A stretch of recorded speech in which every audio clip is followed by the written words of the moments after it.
I mean, it's just, he didn't feel it's coming. Let's start.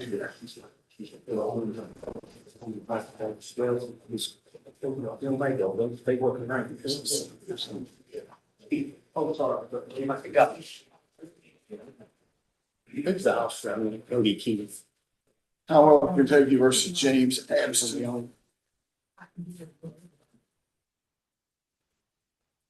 Morning, Your Honor. May it please support. Are you James Amidst?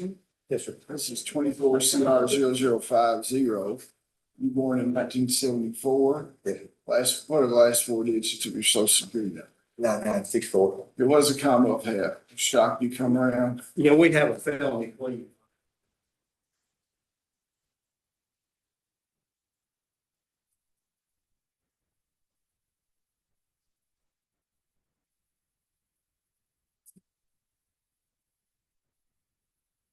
Mr. Evans, I've been informed that you filed a motion that says you wish to enter a plea today. Is that correct? Yeah.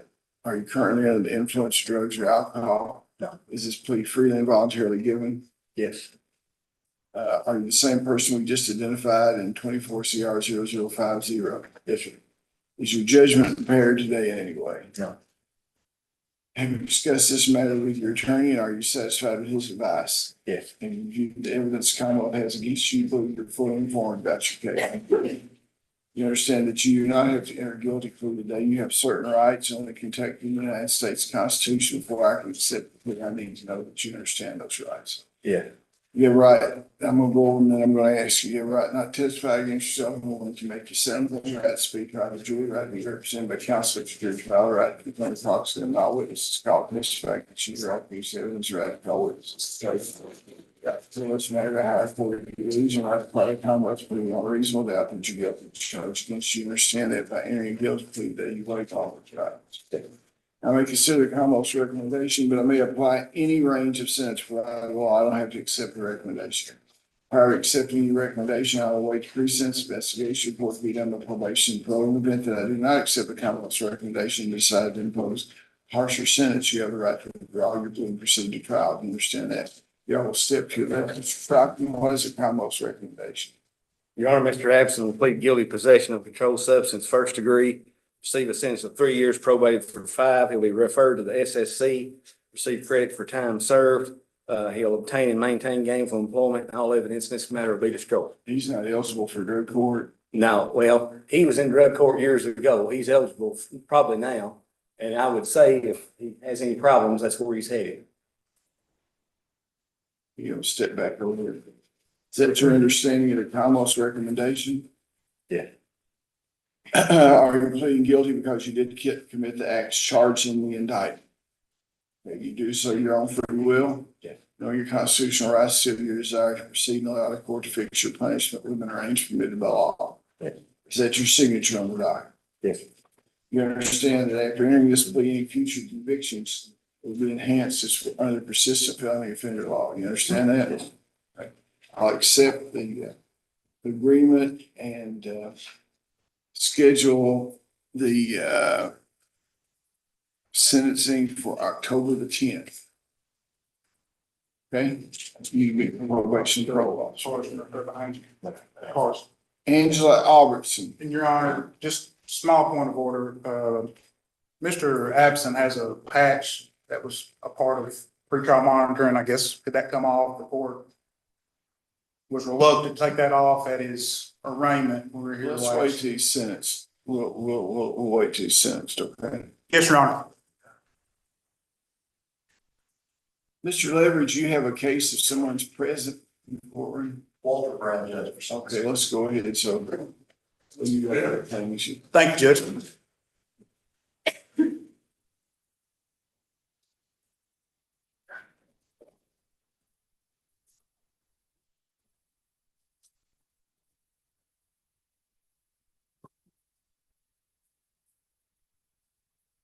Commonwealth versus Walter Gale Brown. On the docket is Walter Brown.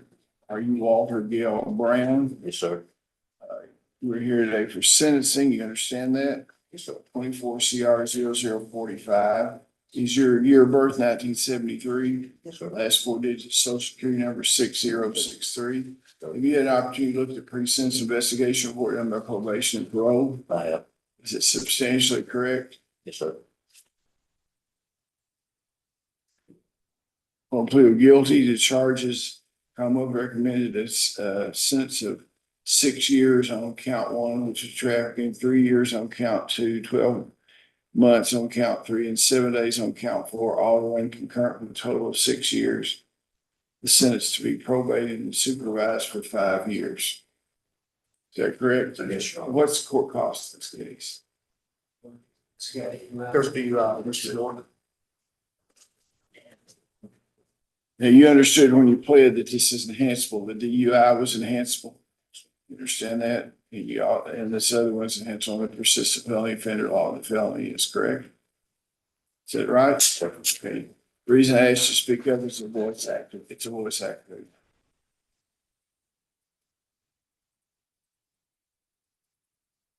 $820. You need some time to pay that?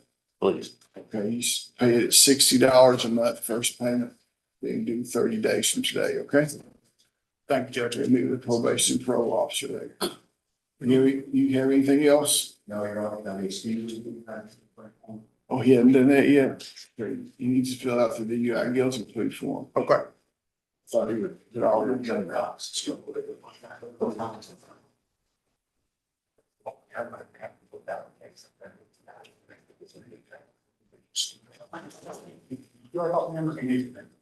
I'll need it.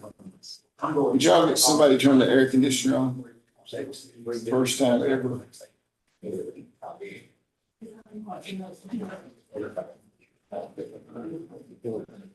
Angela Albertson. Carlo versus Angela Albertson, you're here for arraignment. Can I have that file? Angela Albertson, 24 CR 0068.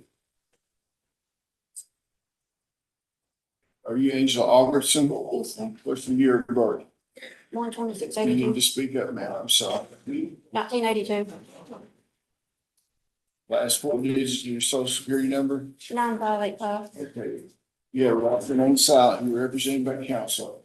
The grand jury of Clinton County has returned an indictment charging you with receiving stolen property firearm. You understand what that charge is? Okay. Counselor, you acknowledge the danger your client received in that one formal reading and include not guilty to all pretrial motions. Yes, Your Honor. What's your negotiation days? September 27th at 9 a.m. here. You'll be here on September 27th at 9 a.m. here at Albany. And the next court date after that is October 10th. Okay? Both of those are a condition of your bond. I'm signing a reciprocal discovery order. It says the Commonwealth give you information to prepare for your defense. Thank you very much. Thank you, Judge.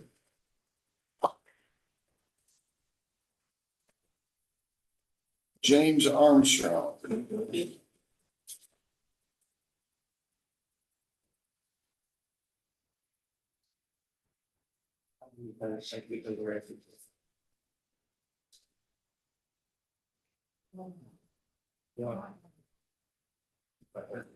Commonwealth versus James Armstrong, 24 CR 0013 for a pretrial conference and 24 CR 0035 for certain motions. Are you James Armstrong? Yes, sir. You born in 1963? Last four digits, social security number 8043. Yes, sir. Y'all are keying the mic over there, please. What does the Commonwealth have to say in this case? Your Honor, we still need to get medical records from the dentist and from UK as regards to the victim. And we have filed a motion asking the court to sign an order so we can get those records. I would suggest if you set it next month, we may have them, we may not. If you want to go out 2 months, we can do that. Be fine, Your Honor. Once we get the records, we'll be ready if you don't. And we're trying to get Mr. Armstrong's health stabilized. November the 7th. November the 7th, be fine. You can go.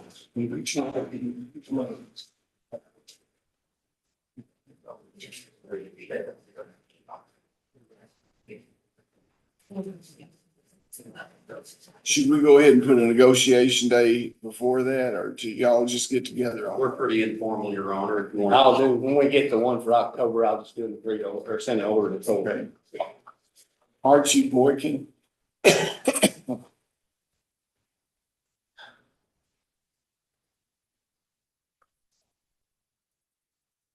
Commonwealth versus Archie Boykin, 24 CI 0061. Are you Archie Boykin? Yes, sir. He was born in 1976. Sir. Last four digits of your social security number, 8005. 8005. You're here for arraignment. You're represented by counsel. You're rocking and silent. The grand jury of Clinton County's returned an indictment charging you with possession of controlled substance in the first degree, trafficking of controlled substance in the first degree, possession of drug paraphernalia, possession of marijuana. Do you understand those charges? Okay. Counsel, you acknowledge the identity of your client receiving that away from or reading on there, plead not guilty, reserving all pretrial. I do, Your Honor. I do. I'm silent on the reciprocal discovery order here. Mr. Borkin, your attorney will be getting information to help you prepare for your defense. You'll be here on October the 10th, September the 27th at 9 a.m. for a negotiation, and October the 10th at 9 a.m. a court date. Both of those are conditions you bond. Okay? Yes, sir. Could you announce? Oh, sorry, Attorney Shanna Bertram. I'm with the Public Defender's Office, a conflict attorney. We have your, I guess we have your email and everything. Yes. Great. Okay, thank you very much. Clifton Carter. Clifton Carter.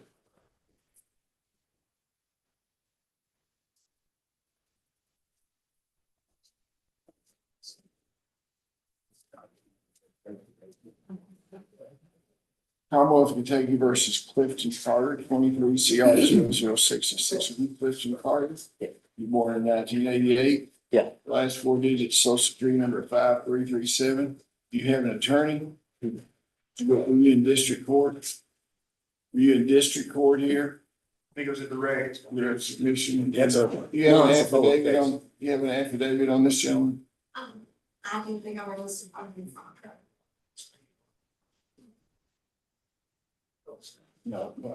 I'm on, for the purpose of arraignment, I'm gonna appoint a public advocate. Are you planning on hiring your own attorney, or do you have enough money to? If you stand in for arraignment, and then we'll have him fill out a form, I'll sign an order. Yes, Judge. The grand jury of Clinton County has returned an indictment. Mr. Carter. Charged you with flagrant non-support. You understand what that is, don't you? Okay. Counselor, you should have all pre-trial motions. Yes, Judge. and- I'm signing a reciprocal discovery order here. While the Commonwealth provides you with the information they have about your case, you need to be here on September 27th at 9 a.m. for negotiations, and October 10th, 9 a.m. for your next court date. Both of those are conditions you bond, okay?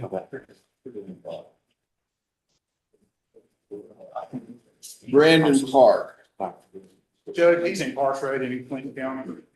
move him down to the jail dock.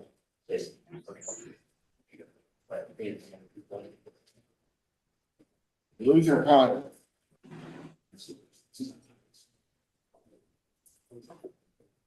Luther Connor. Commonwealth versus Luther Connor. 0064 and 0065. You are Luther Connor, Yes, sir. born in 2002. Yes, sir. That's for reason social security number 0424.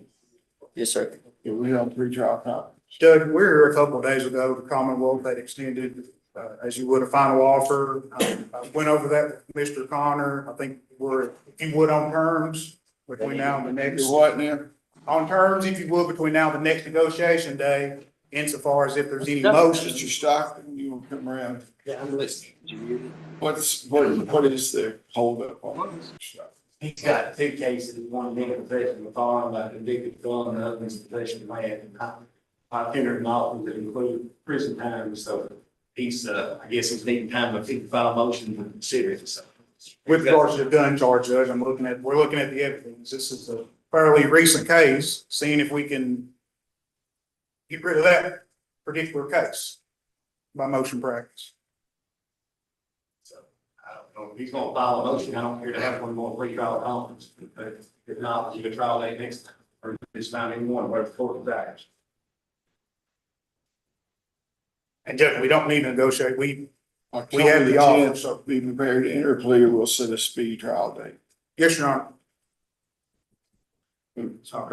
Charles Dickens.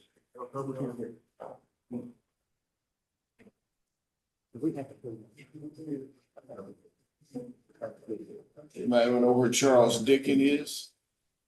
Step side.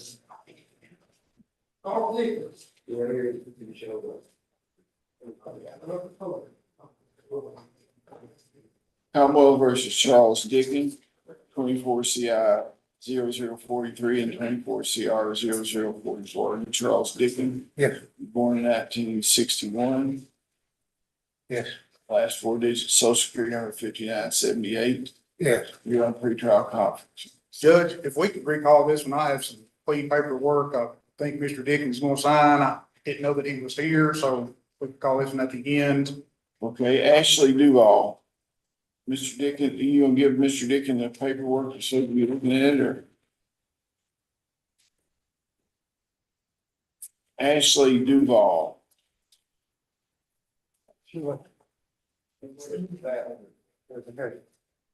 Ashley Duval.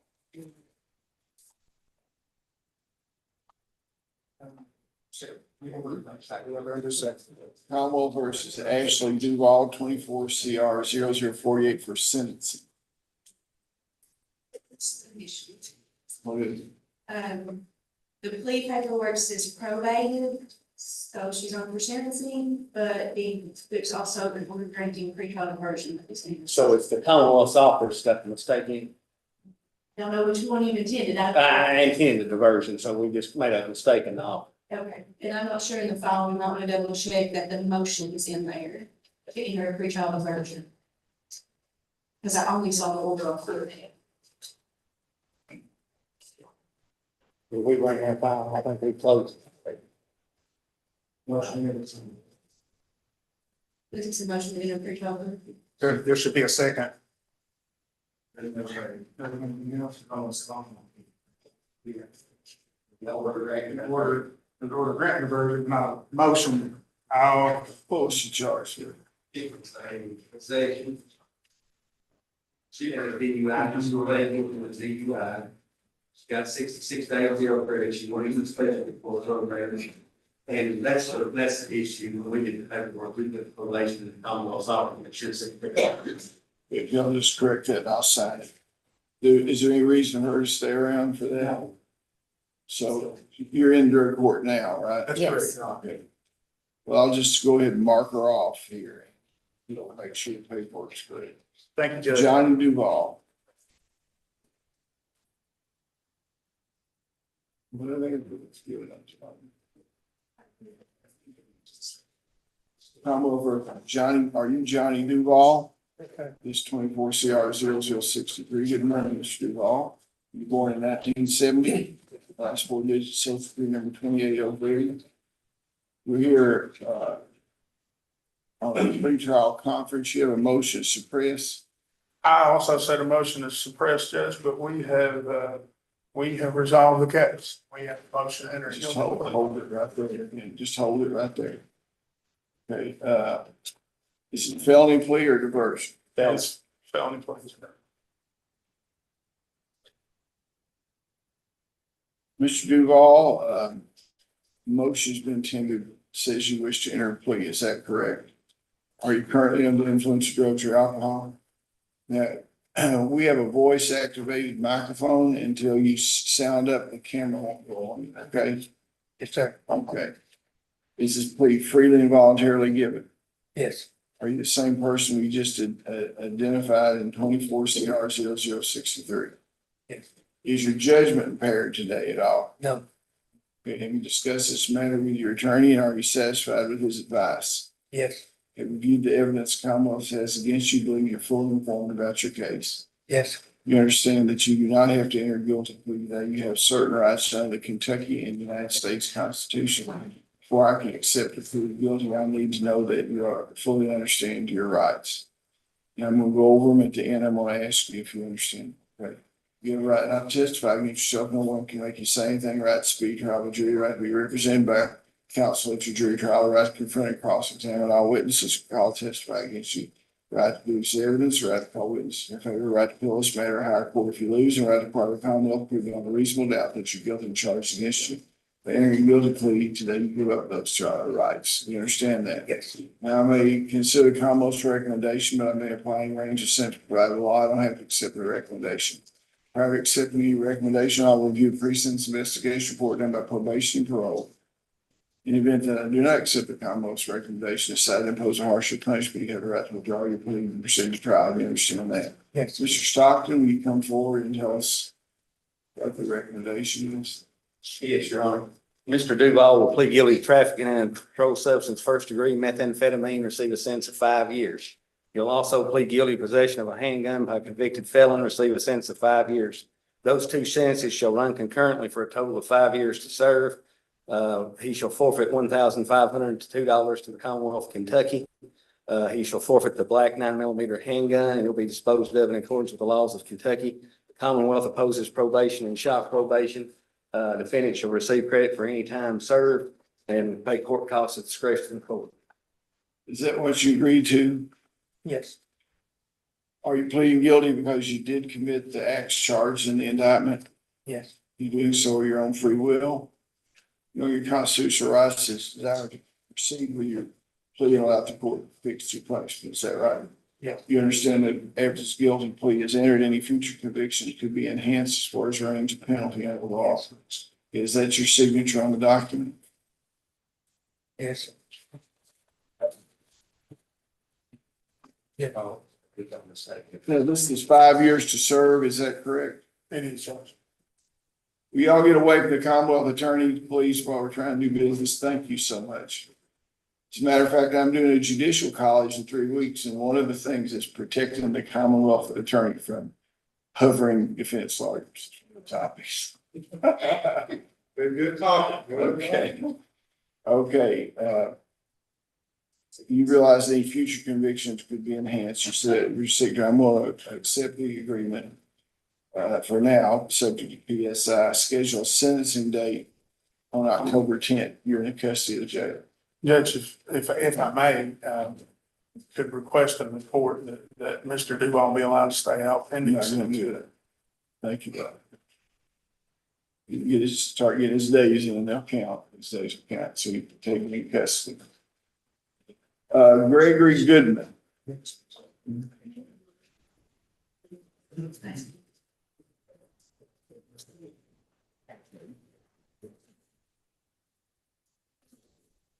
Let's go to, let's change course here and do Marion County Detention Center. Richard Cross, I believe your client is up there in Marion County Detention Center, Joseph Wallace.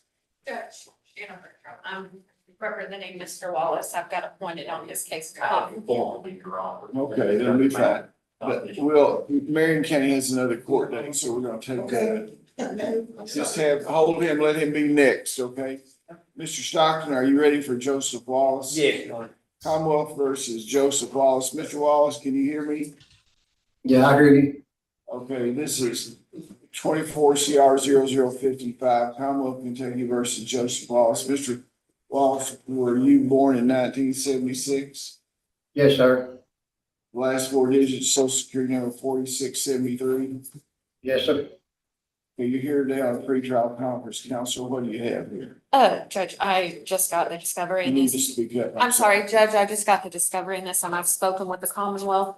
We've agreed to set another negotiation day. Negotiation day on September 27th, next court appearance on October 10th.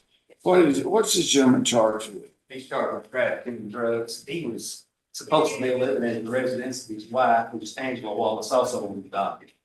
And there was quite a bit of drug explaining, so I had a pretrial on both of them now that he's got counsel, and we'll either settle it the next time we get a problem. What's his bond? He's a state prison. State prison, okay. Well, your attorney will be up to see you. We have a negotiation day set up on the 27th. We'll do you need to do a transportation order. Yes, down yes. here. And then October 10th, okay? Marion County, do we have any further need? If not, y'all can be excused, okay? Thank you, Your Honor. Thank you. And Judge, if I may very briefly, Ms. Wallace is here. Mr. Wallace is, I guess, would be co-defendant. Why? Can you tell me? We can call that- Her case, Angela Wallace. And Judge, that's all I have. Excuse. Absolutely. Where are you from? Russell County, Russell. Charles Branson's brother-in-law. Oh, is that right? I think it's been a It's been a while. while. Yes. You were probably a mere child when I saw you last Yes, time. thank you. Yeah, okay, thank you. Good Thank you. seeing you. Commonwealth versus Angela Wallace, 24 CR 005. Are you Angela Wallace, Yes, born in 1972? yes, Last four digits, social security number 7871. yes, sir. Okay, I guess your husband, is that her husband or former husband? Former husband. Former husband, which we just set a negotiation date for him for September 27th.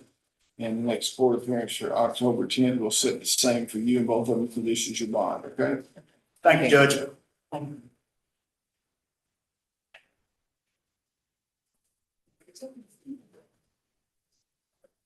Gregory Goodman. Commonwealth versus Gregory Goodman. 24 CR 0060. Are you Gregory Goodman? Yes. Born in 1964. Yes, sir. Last four digits, social security number 9506. Yes. Okay, what do we have here, Mr. Stockton, at a pretrial conference? Felony plea, Your Honor.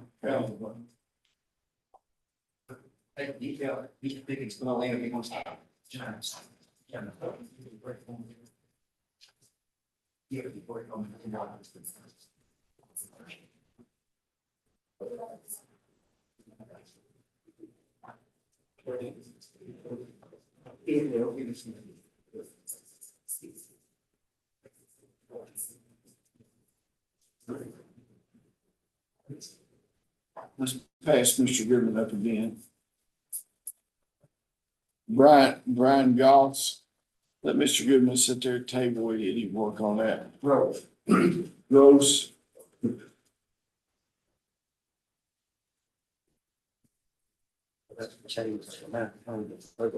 I can see if I think this spelling. It's not that. Issues are, somebody leaving out. Are you Brian Gross? Yes, sir. Oh, when Cumberland came, we spelled it GROCE, so I said Gross, so I apologize. I was quickly corrected. You born in 1985, Yes, sir. last four digits, social security number 2218. Yes. You're here on 24 CR 0031, 41, and 58 for pretrial child agreement. Your Honor, Mr. Groves through Mr. Pennington, just about 5 minutes ago, they got a counter offer to me.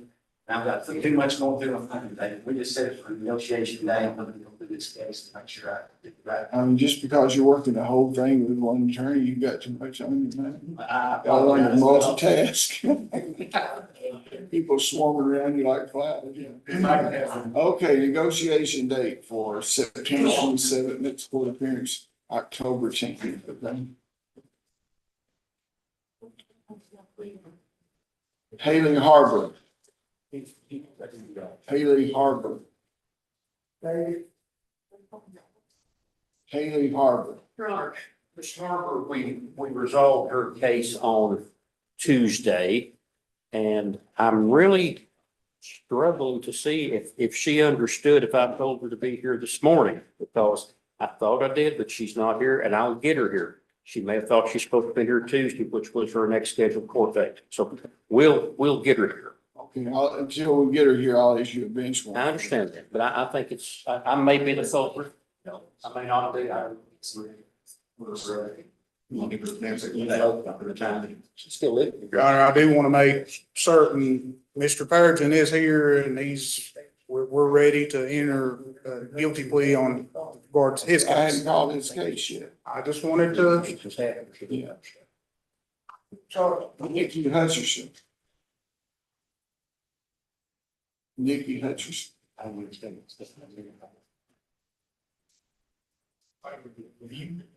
Yeah.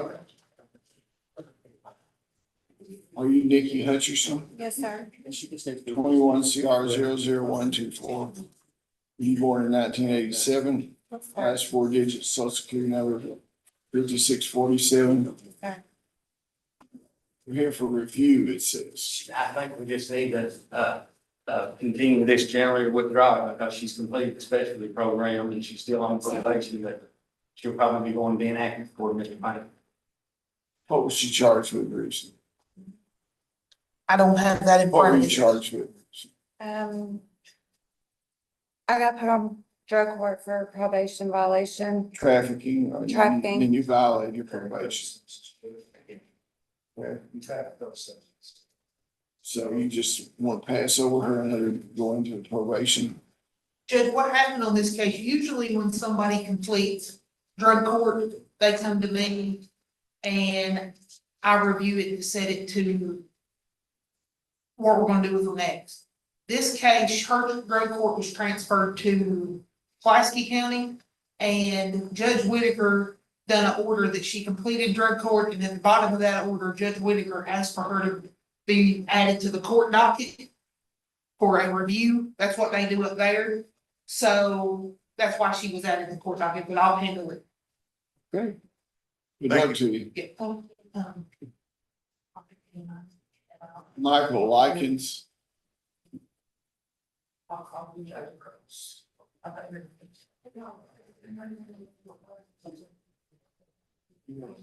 like it when you don't pretrial. He's still moving back, so he is being, yeah.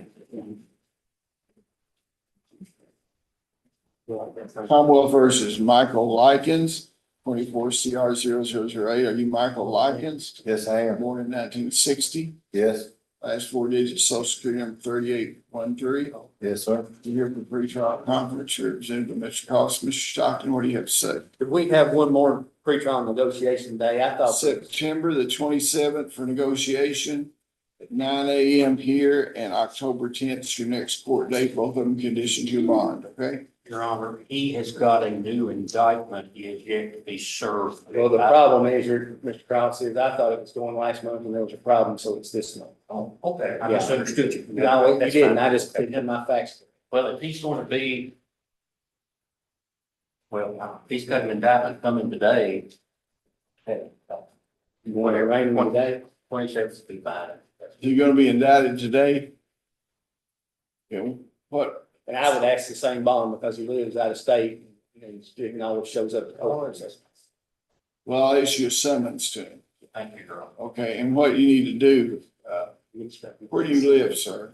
Fairland Cemetery Road, What town? Here. Albany, He does. Kentucky. I thought you said you lived out of state. He was in Indiana when he was recuperating from his ailments. Moved back home. All right, well, we'll issue a summons to him to make Thank you, Your sure. Honor. Jason Murphy,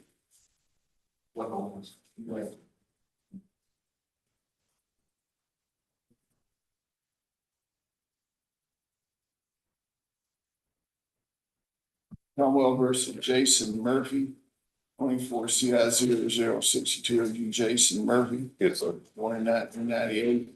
So last four digits, social security number 6784. You're on a pretrial conference. Have a misdemeanor plea, Your Honor. Here, what's the original charge? It's trafficking marijuana over 8 ounces, but once I got to looking in the case, it looks like it was quite a bit of marijuana seed. It was what? Marijuana seeds rather than processed marijuana. That's what I'm saying. Marijuana seeds for the count. And it's, it's, to be right for the lab, not. How much, I mean, what? Quantity?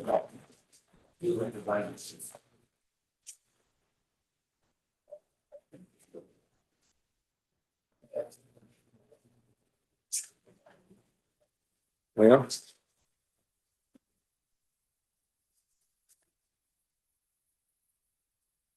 It's about a half a pound of marijuana.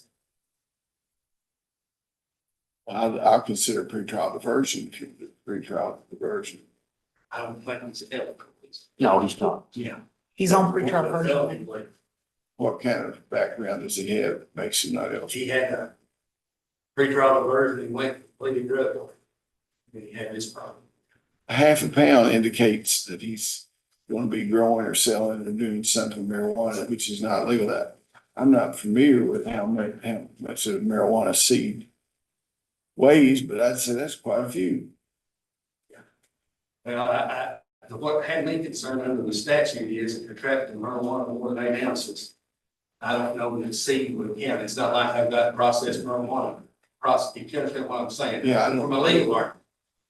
So if you want to set it for a pretrial. Let's set it for a pretrial and maybe you can brief that if you have any offense to the seed part of it. And form the Commonwealth, you serve the Commonwealth that first, and then the Commonwealth can respond, and we'll bring you back here on October 10th. That'd be fine, Your Honor. Thank you. Wanda Neal.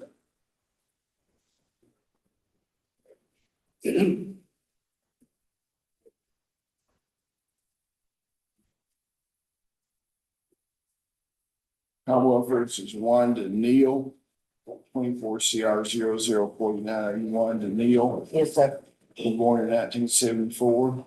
Yes, sir. Last four digits social security number 7635. You're here on a pretrial conference. What does the Commonwealth have to say? Your Honor, we have a DUI plea in the possession case. The Commonwealth's moving to dismiss because the lab report came back, no controlled substance.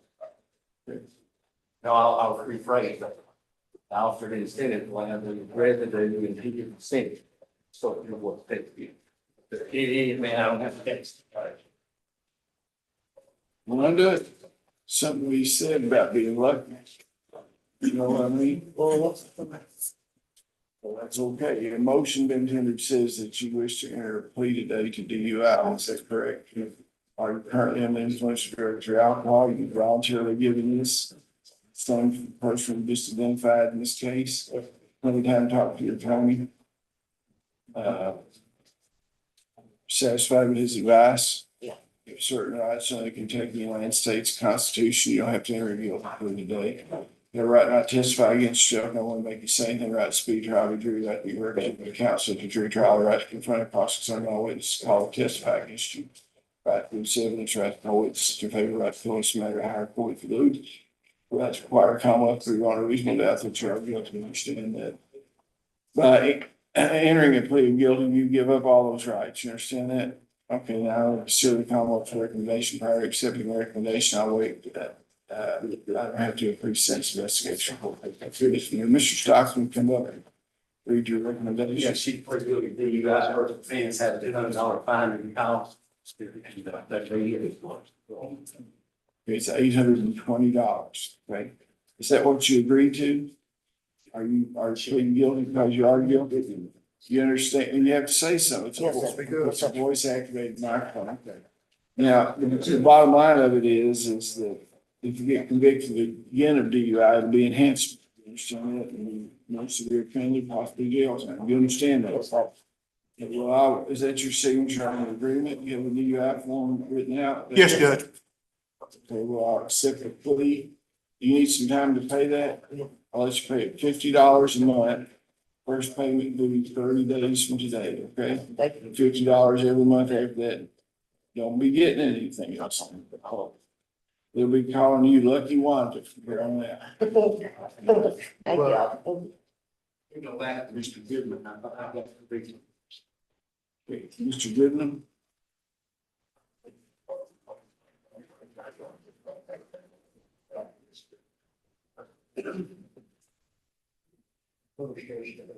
What's the deal, Mr. Goodman here? Judge, we just need to execute a DUI guilty plea form. Have you done that? That's been done, yes, Your Honor. Okay. And what's the total cost on Mr. Goodman? Yes, And then you had emergency other costs, I guess?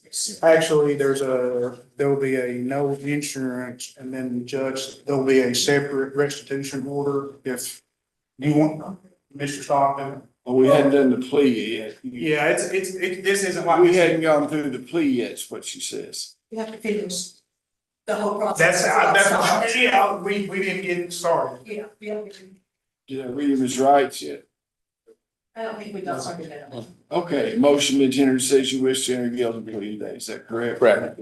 Are you currently under the influence of drugs or alcohol? No. This plea, plead freely and voluntarily guilty. Yes. Are you the same person, Mr. Goodman, that we identified a while ago as being in 24 CR 0060? Yes. Obviously, you discussed this matter with your attorney. Are you satisfied with his advice? Yes. Have you viewed all the evidence Commonwealth has against you for you fully informed about your case? Yes. You know, you do not have to enter guilty plea. You have certain rights under Kentucky, the United States Constitution. Before I can accept the plea, I need to go over the rights with you and ask if you understand. You have the right not to testify against yourself. No one can say anything, right to speak on the jury. Right to be represented by counsel, jury trial, right to confront and cross-examine all witnesses, call testify against your right to produce evidence. Your right to call witnesses in favor and have process issues to compel their attendance. Right to appeal this matter to higher court if you lose, right to call the Commonwealth without reasonable doubt that you're guilty of charge. Didn't you understand that being a guilty plea today you give up those? Yes. I may consider the Commonwealth's recommendation that I may apply a range of sentence provided by law. Prior to accepting any recommendation, I'll apply the pre-sentence investigation report to be done by probation and parole.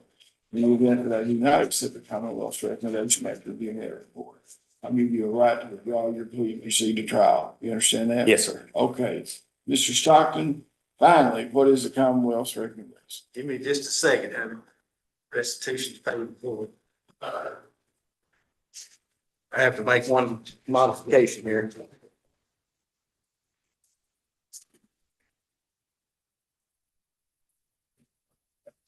Your Honor, Mr. Goodman will plead guilty to wanton endangerment, first degree, receive a sentence of 5 years. He'll plead guilty to assault second, receive a sentence of 10 years. Plead guilty to DUI first, 7 days in jail, $300 fine and costs. The 5 and 10 year sentences shall run concurrently for a total of 10 years, 5 years supervised. He'll receive credit for time served in home incarceration. He'll pay restitution of $16,180.26 to the victim in this case, beginning October 5th, 2024, at the rate of $100 a month. There's a separate restitution order. And I wrote in at the bottom of that, probation shall continue until restitution is paid in full. He shall obtain, maintain gainful employment, all evidence be destroyed in this case. I just want to make sure Mr. Pickens is in here and that it's all right. Yes. Yeah. Wow. It's on the board. It's open. On the restitution, Is that what you agreed to? Yes. Are you pleading guilty because you did commit the acts charged in the indictment? Yes. Knowing your constitutional rights that explain to us as to your desire to proceed and allow the court to fix your punishment. You understand that after this plea, you'll be a convicted felon and any future convictions can be enhanced as far as the penalty and persistent felony for the law. Is that your signature there on the document? Yes, it is. Now accept the plea, order a pre-sentence investigation board, schedule your sentencing on October the 10th. Okay.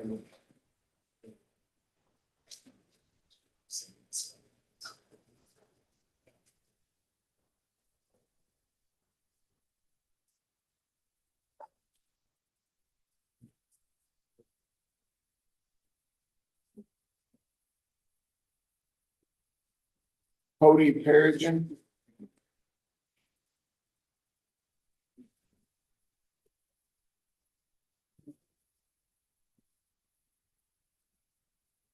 Commonwealth versus Cody Perrigan, 22 CR 0038 and 22 CR 0035. You are Cody Perrigan, Yes, sir. born in 1996. Yes, Last 4 digits, social security number 2329. It yes. says to enter a plea, is that correct? that's correct, Judge. Felony? Pretrial diversion.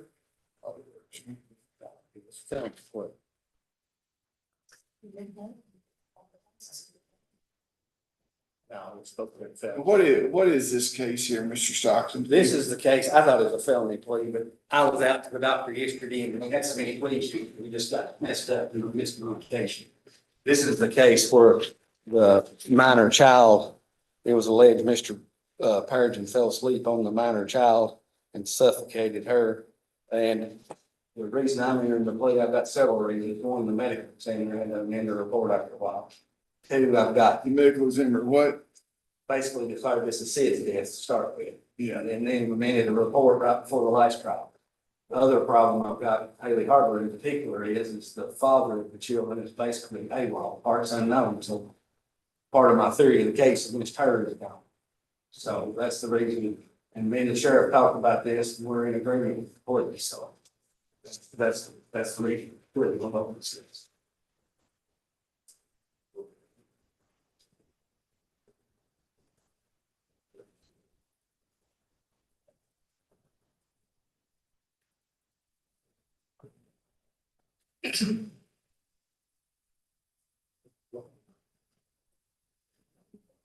Jesse, you want to change this to probate?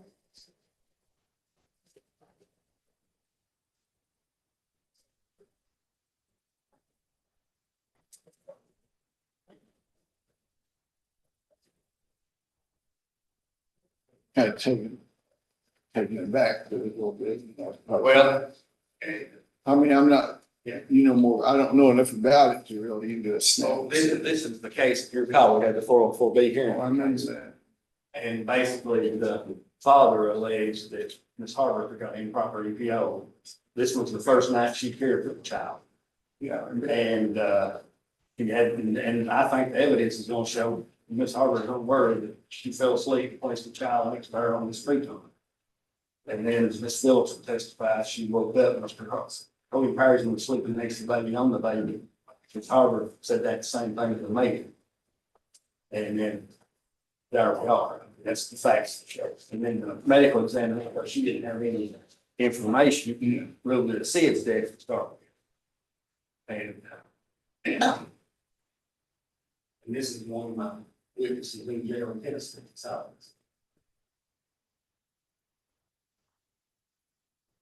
I guess I'm kind of like Senator McConnell. Sometimes I have to deal with things what y'all are still what I want.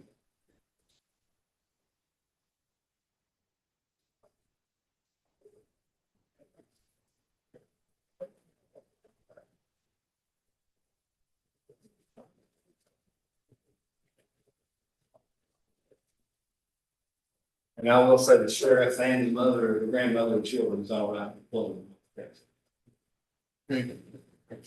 The motion's been to say she was sharing guilty plea today, is that correct? And you're, and if you're willing to speak up, voice Yes. activate. Are you currently under the influence of drugs or alcohol? No, Is this plea freely and voluntarily given? yes,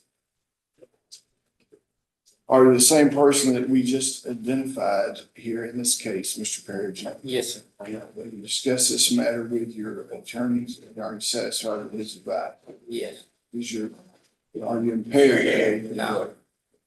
Have you viewed the evidence Commonwealth has against you? Yeah. You believe that you've been fully informed about your case? Yeah. You understand that you do not have to enter a guilty plea today. You have certain rights under Kentucky and United States Constitution. You understand that? I'm gonna go over those rights. So you have a right not to testify against yourself. No one can make the same thing, right to speak trial, the jury, right to counsel at the jury trial. Right, confronting prosecution, having all witnesses called to testify against you, right to produce evidence, right to call witnesses in favor, right to kill this matter, hire a court if you lose, and right to file a commonwealth plea on a reasonable doubt. You know, you're guilty, by any guilty plea today, you give up those rights, you understand that? Yes. I may consider Commonwealth's recommendation, I may apply language sent to provide the law. In this case, it's a pretrial diversion, they've already set it out, and I'm gonna ask you, have you previously been diverted in the last 5 years? Have you had any felony in the past 10 years? Sir. Are you currently on probation? No, sir. You understand if you complete the diversion, the case will be dismissed, pre-trial diversion. However, if you do not complete the diversion, it will be brought back before this court and the court will schedule a sentencing hearing. You understand that? You know, you've heard the Commonwealth's recommendation. We'll just put it again, Mr. Stockton. Yes, Your Honor, Mr. Parrish will have a 5-year sentence on one endangerment. He served 50 days in jail, which he'd get credit for. He's also served 156 days on home incarceration credit for maintaining gainful employment and pay court costs at discretion of the court. Have a 5-year sentence. Is that your understanding of Commonwealth's recommendation? Yes. Are you pleading guilty because you did commit the act of wanton endangerment? Yes. You know your constitutional rights, so explains it still your desire to give up those rights, enter a plea and allow the court to fix your punishment or you committed the law. Yes. Is that your signature on the document? Yes. Okay, I'll enter the order. What are the court costs?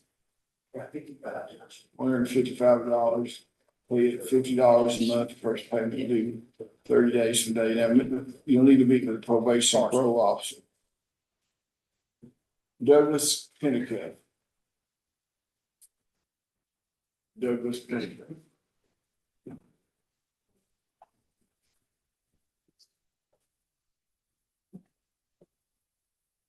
Commonwealth versus Douglas Pennicuick.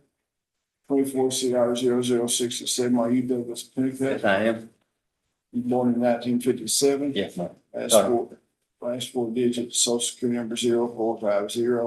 We're here for a pretrial conference. What does the Commonwealth have to say? We have a plea, Your Honor, it'd be a probated plea. Tell me. The motion been tendered, sir, that says you wish to enter plea today. Is that correct? Yeah. Are you currently under the influence of drugs or alcohol? No. Is this plea freely and voluntarily given? Yeah. Are you the same person we just identified in 24 CR 0067? Yes, sir. Is your judgment impaired today? No. Have you discussed this matter with your attorney? Have you discussed this matter with your attorney? Yeah. Are you satisfied with his advice? Yeah. Okay. Have you viewed the evidence the Commonwealth has against you? Yeah. Do you believe you're fully informed about your case? Yeah. You understand that you do not have to enter guilty plea today. You have certain rights under the Kentucky United States Constitution. Yes, Before I sir. accept a plea, I need to go over and see if you understand. You have a right not to testify against yourself. No one will make you say anything. Right to speak trial by jury, right to be represented by counsel at your jury trial, right to confront and cross-examine all witnesses called to testify against you, right to produce evidence, the right to call witnesses in your favor, right to appeal this matter, higher court if you lose, and right to require the Commonwealth to prove on a reasonable doubt that you are guilty of the charges against you. You understand that by entering a guilty plea today, you give up all those rights. You understand that? Yeah. And I may consider the Commonwealth's recommendation, but I may apply a range of sentence under the law as allowable. Prior to accepting your recommendation, I'll waive pre-sentence investigation report to be done with probation and parole. In the event that I decide not, after reviewing it, decide not to accept the Commonwealth's recommendation, decide to impose a harsher sentence, you have a right to withdraw your plea. Go to trial. You understand Yes, that? Step to your left, please, Mr. Stockton. That's the Commonwealth's recommendation. Your Honor, Mr. Pennycuff would plead guilty to possession of a controlled substance, first degree, 3 years probated for 5 years supervised. He'd go to long-term treatment to be provided by DPA of 180 days, be approved by the Commonwealth. And after once he's released, he'd obtain gainful employment and fable, and all evidence in this case be destroyed. Is that what you agreed to? Yeah. Sure. Are you pleading guilty because you did commit the act charged in the indictment? Yes, I did. I know your constitutional rights explained to you, is it still your desire to proceed with this plea and allow the court to fix your punishment? Yeah. You understand that after entering a guilty plea today, any future convictions could be enhanced under persistent felony offender law. You understand that? Yes, sir. Okay. So that's your signature on the document. Yes, sir. You recommended probation for him, but you said put him in a treatment center. Where's he gonna stay till he's in the treatment center? When can he get in? Judge, Mr. Pennycuff has a few, in fact, he's wearing, well, you still got it on? He's got a heart monitor on right now to just, hold on, sir. To decide if they're gonna have to put a pacemaker in. He has that appointment coming up in the next couple days. The question is he going to stay at home? Yes, Your Except for Honor. medical appointments and church and doctor, church and medical appointments. That's that, right. Don't want you out of gomming around. I don't know where.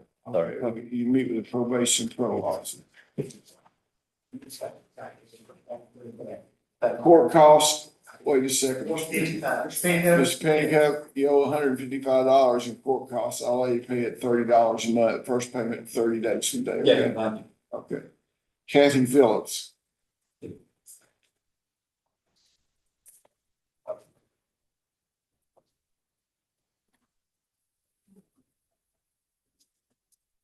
Cromwell versus Kathy Phillips. 23 CR 003, Kathy Phillips, Yes, born in 1979. yes, sir. Last four digits, social security number 6652. We're here on the pretrial conference. What's the deal, Mr. Stockton?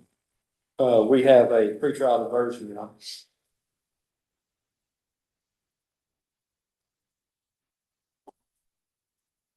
Ms. Phillips, a motion has been made that says you wish to enter a guilty plea today. Is that correct? Yes, sir. Are you currently on the influence of drugs or alcohol? No, sir. Is this plea freely and voluntarily given? Yes, Are you the same person named in the document number 23 CR 0003? yes, sir. Is your judgment impaired today? No, Can sir. you discuss these charges with your attorney? Yes, Are sir. you satisfied with his advice? Yes. You review the evidence Commonwealth has against you, do you feel like you're fully informed about your case? You're sent, you do not have to enter a guilty plea today. You have certain rights in the Kentucky United States Constitution. Before I accept the guilty plea, I need to know that you understand those rights. I'm going to go over them and ask you, Dan, if you understand them, okay? You have a right not to testify against yourself. No one can make you say anything. Right to speak trial by jury, the right to be represented by counsel at your jury trial, the right to confront the proxy and my witnesses called to testify against you. The right to produce evidence, the right to call witnesses in your favor, the right to appeal this matter to higher court if you lose, the right to call the Commonwealth who will release without the guilty charge against you. You understand Yes, that by entering a guilty plea, they give up those rights. You understand that? yes, sir. I'm going to consider the Commonwealth's recommendation. I may apply the range of sentence provided by law. I don't have to accept it. I'll listen to it very carefully here. Have you previously been diverted in the past 5 years? No. Have you been felonies in the past 10 years? Mm, no, Well, now you seem hesitant on that. well, I mean, It's not really. it's not I was in court once, but it wasn't a felon. Okay. Are you currently on probation? No, sir. Is it you understand if you complete the diversion, charges will be dismissed? Yes, You understand if you don't complete the diversion successfully, come back in front of me and I could revoke it and be a convicted felon that could be used against you in the future. Mr. Stockton, you come forward and. Yes, Your Honor. Ms. Phillips will plead guilty to failure to maintain insurance, have a $500 fine and cost, plead guilty possession of controlled substance, first degree, receive a sentence of 3 years, pretrial diverted for 3 years. She'll be referred to the SSC and follow all recommendations, receive credit for time served, maintain gainful employment or do community service, and agrees to have all evidence in this case destroyed. What's the cost? Should, do you, it should. No, no insurance. There was no insurance right now. $655. Are you pleading guilty because you did commit the acts? Knowing your constitutional rights, explain to you that still you desire to enter a guilty plea and allow the court to fix your punishment. yes, That's signature on it. yes, Now, are those insurance charges, are they enhanceable too? You get two within 5 years. Okay, so there's a possibility that because you're in this plea, if you get another one, it's enhanceable. Can you explain that? Okay. I accept the agreement to sign the diversion order. You need some time to pay the money. yes, please. Let you pay $60 a month. First payment due 30 days from today. Can you Yes. make the $60 payment? Okay.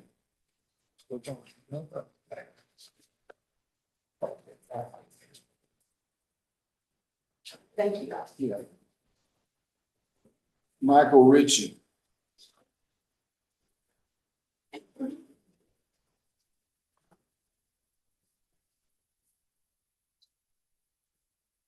Combo versus Michael Ritchie, 24 CR 0066 for arraignment.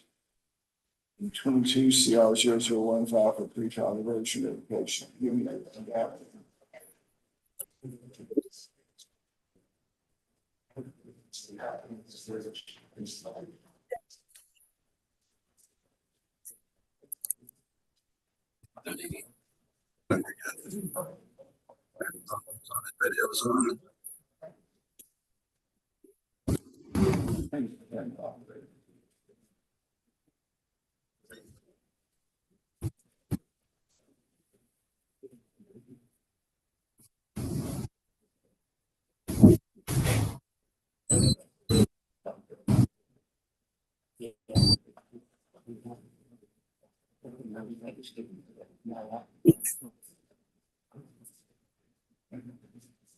The grave would be a right range of silent grand jury.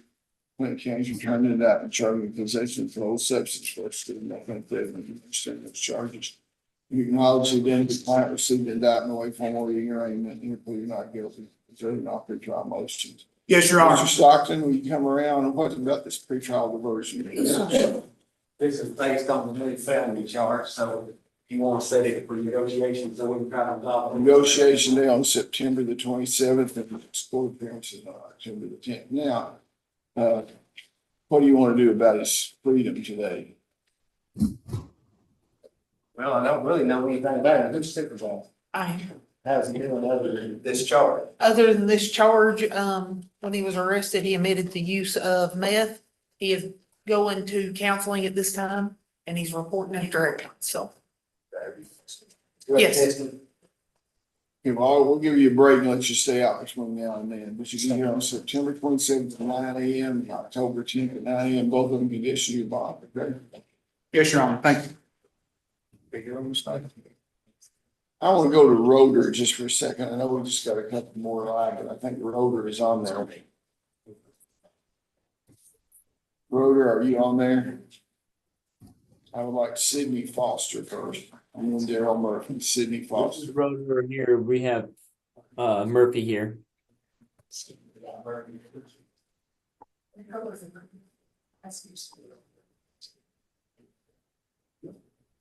We need to turn the camera on, Roder, for Mr. Foster.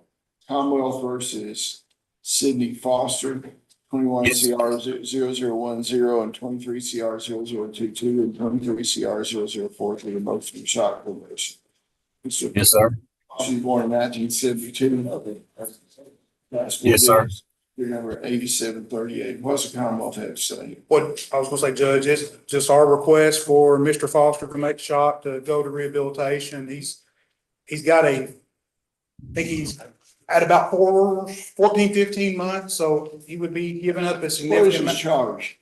He was charged with, he had a 10-year sentence on wanton endangerment. This is the case where he shot at a Duval on Miss Dale. And he's up for parole January of 2025, and he's in the SAP program right now. So if he completes that, more likely, the more parole. And Judge, I guess what we would ask, parole's no certainty. Well, I'll tell you what I'll do is I won't use this against you. I'll hold this in abeyance. That's what I want. Let him see if the parole board does it. If the parole board doesn't do it, Mr. Foster, I'll take another look at you after you go to the parole board. You'd be better off getting parole than you would probate as far as the level of supervision and that sort of thing. Okay? Thank you, Judge. Daryl Murphy. Thank you. Daryl Murphy. Right here, sir.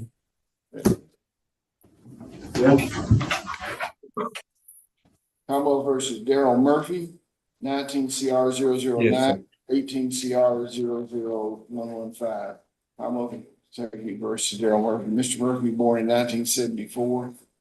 Yes, sir. Last four digits, social security number 4535. Yes, sir. It's a motion of shock probation. Tell me what this gentleman again was charged with. Judge, I'm not sure on the 2017 underlying charge. I know one was a theft by unlawful taking. The basis of the motion, Judge, is Mr. Murphy's, and I don't want to get too much into his dire health concerns, but cancer, for lack of a better diagnosis, and some other medical treatment. Judge, his request is just so we can get a better level of care. What, Mr. Stockton, what's he up on? Let me see. I think it was either theft or possession of a forced instrument. It's a 5-year sentence. He went into drug court. He had, and since then, he didn't make it. He's had 9 violation reports while he was on probation. He's up for parole in December. And I'm not casting any aspersions on Mr. Murphy's health at all.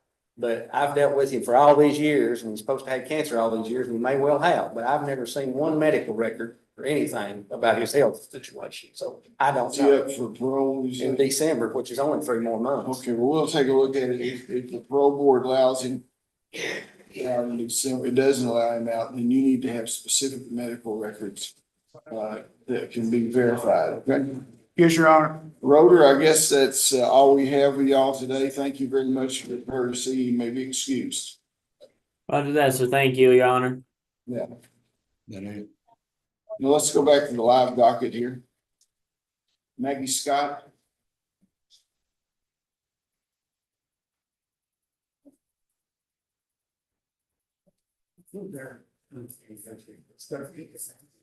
Hamill versus Maggie Scott. 24 CR 0053. Are you Maggie Scott? Yes. You're here on a pretrial conference. You were born in 1984. Yes. Last four digits, social security number 3307. Yes. What's the Commonwealth have to say? Your Honor, she has this case and the possession case in Cumberland County. She's on the docket September the 19th in Cumberland County. We have a negotiation date, September the 13th at 9 a.m. in Cumberland County. And so if we can set a negotiation for Cumberland at 9, and then the 19th, we'll enter a plea on both cases. If that's all right with the board, we'll do it right. We hope that.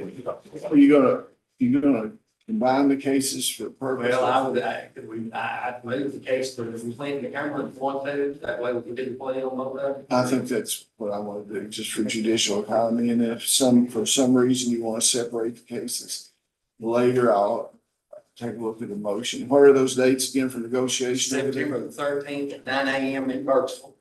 And then the motion day in Cumberland County, September the 9th. Both those conditions, bond. I just want to clarify that if she appeared at Cumberland Circuit Court, we set her negotiation day for September That 3rd is here. And that's partly been my fault. I Okay. was mad for this. And we can discuss the case. Okay, because I ordered in here. Yeah. This is the last. Sharon Sidwell. Sharon Sidwell.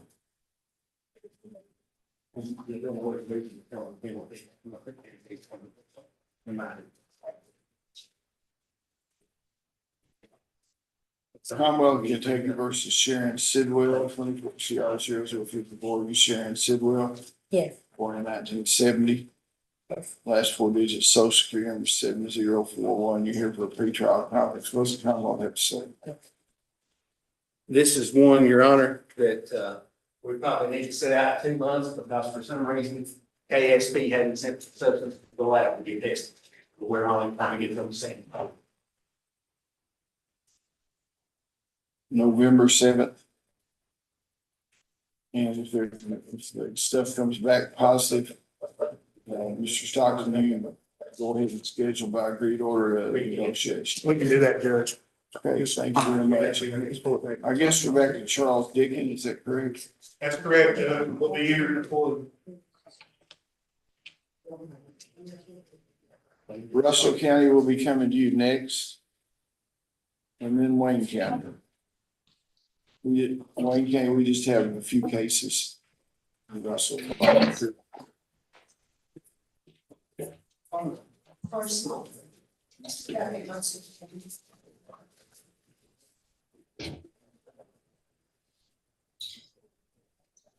Commonwealth versus Charles Dickens.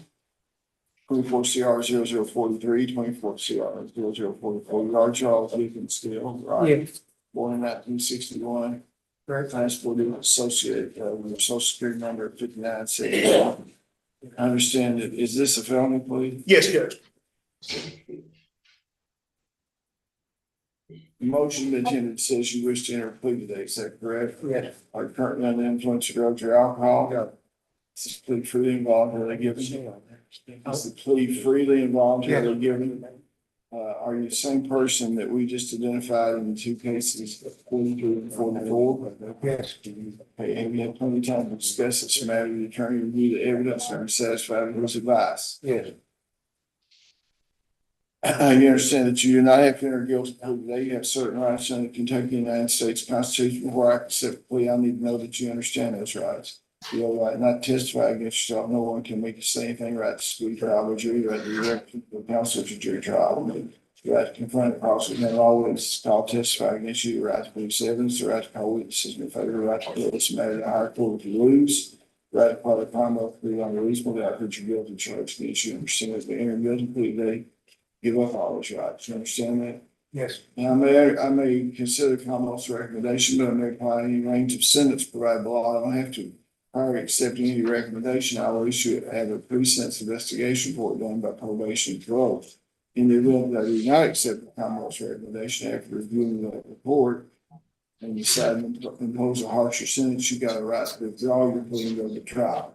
You understand that? Yes. You step to your left, please, Mr. Stockton. What do you have? Step to your left. Thank you. Mr. Dickens will plead guilty to criminal mischief, first degree, receive a sentence of 5 years in 24 CR 43. Also in 23 CR 43, plead guilty to theft by unlawful taking, receive a sentence of 5 years overrun consecutively for a total of 10 years. In 24 CR 44, a charge of burglary 3rd degree, sentence of 5 years. All sentences shall run concurrently for a total of 10 years. He'll have no contact with the victim's property in 24 CR 43. He'll pay a $500 fine cost, be referred to the SSC, obtain gainful employment, or do 30 hours community service a week. And all evidence in this case. Did you probate continue? I did, Your Honor. This is a case where Mr. Dickon on his property was found some cable and remnants of copper. There had been a lot of theft from windscreen in that area, but that's all the evidence was had. Yeah. In the other case, he was probably caught before he was. I just didn't hear the, Yeah. probate since. What are the court costs and skills? $155. Okay, I will, is that your signature on the document there? Yeah. I know your constitutional rights still desire to proceed with the court, said the plaintiff. Realize after entering this plea today that you have any felonies in the future. They can enhance and persistent felony offender law. Yeah. They order precinct's investigation report to be done. Sentencing will be on October 10th. Incarcerated now, Mr. Stockton, what was he hearing? He was incarcerated for quite some time. He'll get credit for that time served. I mean, as far as between now and the time that. It's probation. It's probated. I know, but I haven't had a pre-sentence investigation report done yet. I guess I would let him maintain the same bond he got on bond. Okay, I don't know what the bond is. okay, well, I'll accept that then. Yeah. Thank you, Judge. Probation parole officer. Okay, let's go to, do we have Russell County now? If not, I have texted them, Judge, they should well, be. let's go to Wayne County. Wayne County is prompt. Commonwealth Kentucky versus Brian Markham. 23 CR 005, are you Brian Markham? Yes, sir. You born in 1982? Yes, sir. That's for the social security number 8609. Yes, sir. Motion for shock probation. Good morning again, Judge. That's our motion, and Judge, if you recall, Mr. Markham recently had a trial with trafficking marijuana. We recently received your order regarding our motion to set aside the jury verdict. Judge, this motion is to allow Mr. Markham to go to long-term rehabilitation. I currently have a bedwetter with Spark. You know, I know this is something Brian doesn't take lightly, nor do I. But on the 28th of August, he was baptized. How much did the jury give him? 10 years, Your Honor. Mr. Stockton? Your Honor, we tried this case and I'm not going to substitute my judgment for that of the jury. They found him guilty and then recommended the maximum sentence of 10 years. And I think that sentence was based on the fact that he had such a lengthy criminal record. I can only remember maybe 3 or 4 trials where I've had a defendant that had that type of criminal record. And it was lengthy for a long time. Mr. Markham's had all these opportunities over the years to go to rehab if he so chose. Yeah. And he can go to rehab once he's paroled if he wants to. Is he a 20% guy? Yes. Well, actually, Judge, it was a TFO, so it wouldn't be. And Your Honor, if I may. Yeah, it'll be 20%. I'm sorry. Judge, part of if you recall, he was squatting at the residence. Judge, if Mr. Markham was granted parole right now, he wouldn't be able to find home placement as he's homeless. Judge, his request to go to rehabilitation is to get that transient care so Well, he can move he's on. been in court ever since I've been here. Ever since he had multiple opportunities. Now, he's the one that decided to go to trial. And I think the jury was sending a message to Mr. Markham that at some point you have to pay the piper. So I'm not gonna grant the motion for shock probation.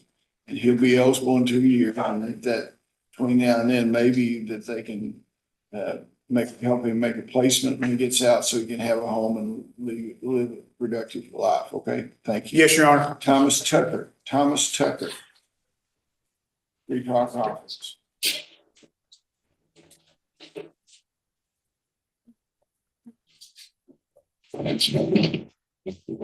Commonwealth versus Thomas Tucker, 24 CR 0034. You Thomas Tucker? Yes, sir. Were you born in 1986? Yes, sir. Last four digits, social security number 8482. Yes, sir. Our comments was a Commonwealth had to say. We have a felony plea here. Okay, yeah, thank you. Mr. Tucker, a motion been tendered says you wish to enter a felony plea today. Is that correct? Yes, sir. Currently under the influence of drugs or alcohol? No, sir. Is this plea freely and voluntarily given? Yes, sir. Are you the same person named in the indictment that I just identified? Yes, sir. Your judgment impaired today in any way? No, sir. Discuss these matters with your attorney, and are you satisfied with his advice? Yes, sir. You reviewed the evidence Commonwealth has against you and believe you're fully informed about your case. Yes, sir. You understand that you do not have to enter a guilty plea today. You have certain rights under Kentucky and the United States Constitution. Before I accept your plea, I need to go over those rights. And at the end, I'm going to ask you to understand them, okay? You have a right not to testify against yourself. No one can make you say anything. Right to speed trial by jury. Right to be represented by counsel at your jury trial. Right to confront and cross-examine all witnesses called to testify against you. Right to produce evidence. Right to call witnesses in your favor. The right to appeal this matter to higher court if you lose.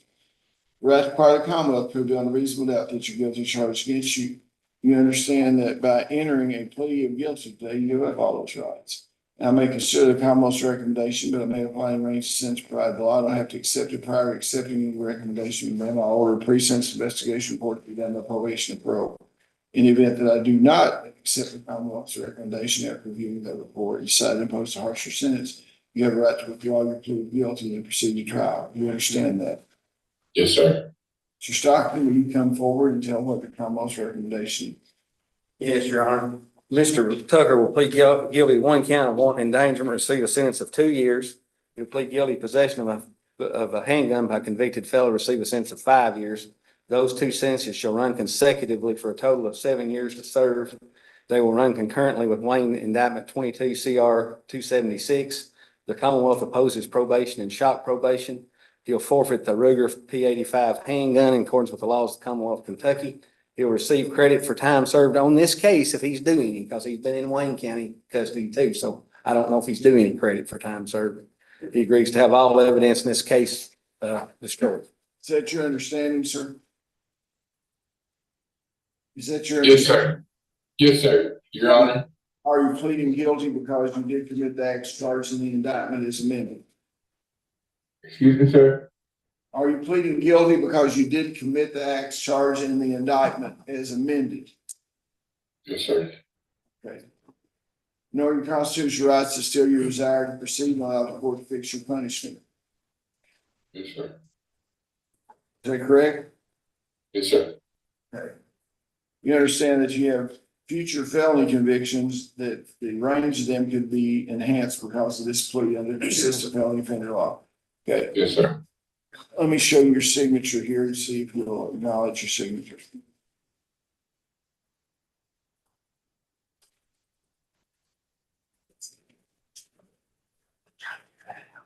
Is that your signature there?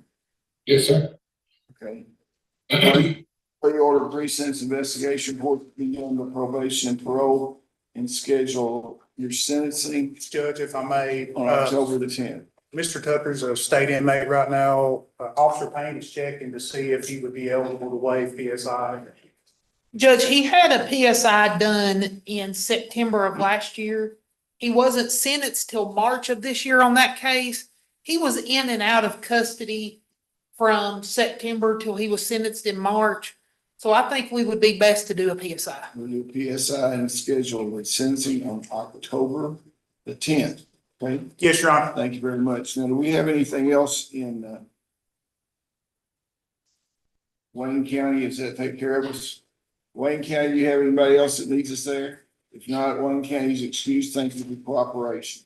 Now, Your Honor. let's go back to Russell County. Russell County.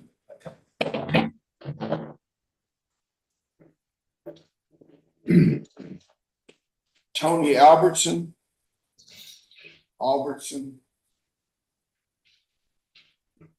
Commonwealth versus Tony Albertson. 24 CR 0042.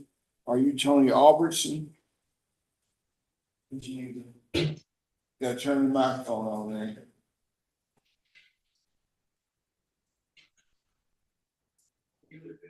Y'all need to hit the microphone there, if you will. He's still not been classified. Can you hear us now, Your Honor? Now we can, yeah. Tony, were you born in 1984? Yes. Last four digits, social security number 9471. Yes. The motion for shock probation, Mr. Poindexter, what do you have? Your Honor, basically, he was sentenced, July 11th of this year, 1.5 year sentence. He's met the statutory requirements to file for shock probation. That's what they've asked me to do. Yeah, what was he convicted of? Your Honor, he had a 21 case. He had 2 years cultivating marijuana. Then, while he was on probation for that, he had a probation violation. He was taken to Clinton County Jail. And he escaped from the Clinton County Jail, so he pled guilty to escape second and possession of a controlled substance first degree, 1 year and 6 months. So he has a total of 3 years, 6 months. Now, Mr. Payne informed me that he's not been classified yet by the Department of Corrections, so we don't know what his parole eligibility is. So, but the problem I have I'm with just- shock is the escape. The escape is just not, we'll just have to let him get classified, see when they put him up for parole. And, I won't hold this motion against you. Okay. We'll see what they classify you for parole, Mr. Robinson. Okay. We're gonna hold it in abeyance and won't use this one against you, okay? All right, thank you. Tommy Claiborne, let's see, yeah. Tommy. Yeah, he had bonded out, Your Honor.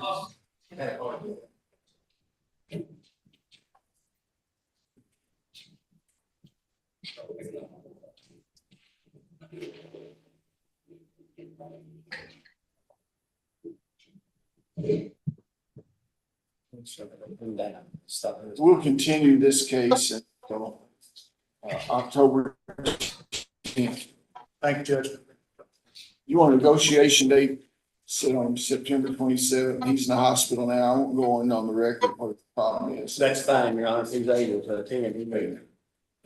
September the 27th and October 10th. Both conditions of the bond. Felicia Hall.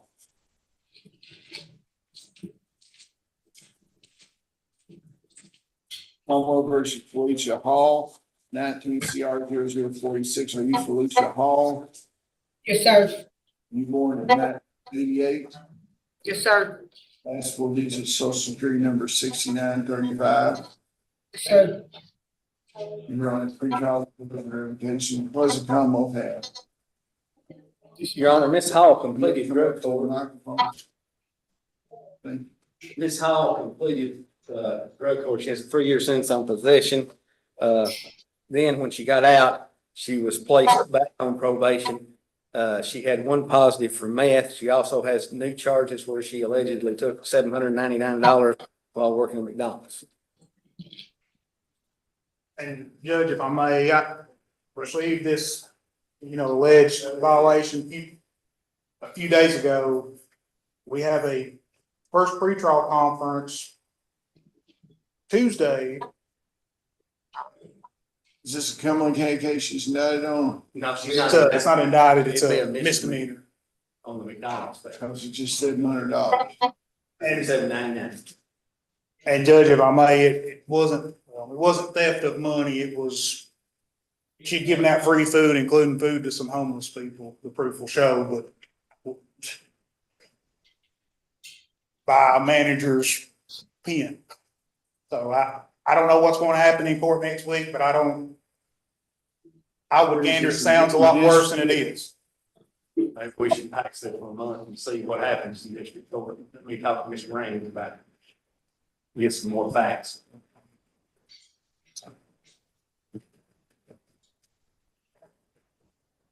Well, one of my friends said they went, parenthetically went over to the dollar store, or one of the dollar stores. Of course, that didn't narrow it down because there was one on every corner.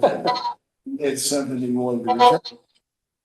And they said, he said, you have a receipt? No, I don't have one. He said, hi. They said, that don't matter. Just go ahead and get what you want. Now, it's consolation, the store owner, when you're giving it to random people or whatever, or you eat yourself, whatever. So just keep that in mind, the way I look at it. So we'll put over for a negotiation between several parents and tenant. And evidently, she's been given several chances and had several. She was in the specialty court and she had some setbacks, but she did complete it, so. And so maybe she's positive for methadone, and that's not a good sign. No, okay, we'll check her again then. Yes, Your Honor. I'll be able to talk to you again, Felicia. Okay, J. Reed Phelps. Is that how you say it? That's Jerry? correct, Your Honor. 24 CR 0027. We're here for pretrial conference. What do we have, Mr. Stockton? We're ready to set a trial with Mr. Penner, or Mr. Stack is. We are ready, Judge. What's his charge, Mr. Stockton? Sexual abuse. Is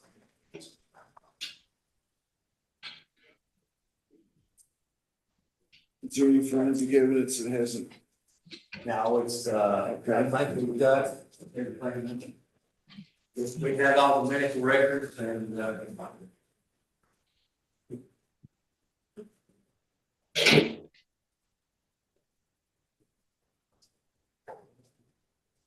I probably need a little bit of time because we're Tennessee doctors are doing it. That's my misfortune of living here on the line.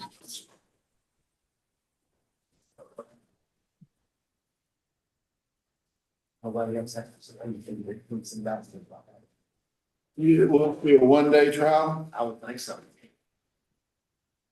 Is Owens going on the, Well, he's out of jail, so I don't know. So if you want to set this one in the backup, that's fine. I'm gonna not do backups. What's the Owens case about? That's the case where Mr. Owens allegedly pointed the gun at his sister twice and his bond got revoked because he kept threatening her with a text message. I'm buying now. I don't know why he's out. I think he's out because he's supposed to have had heart trouble or something, but he was sitting back here this morning, so. It amazes They're me. gonna fly out and they did all that kind of stuff.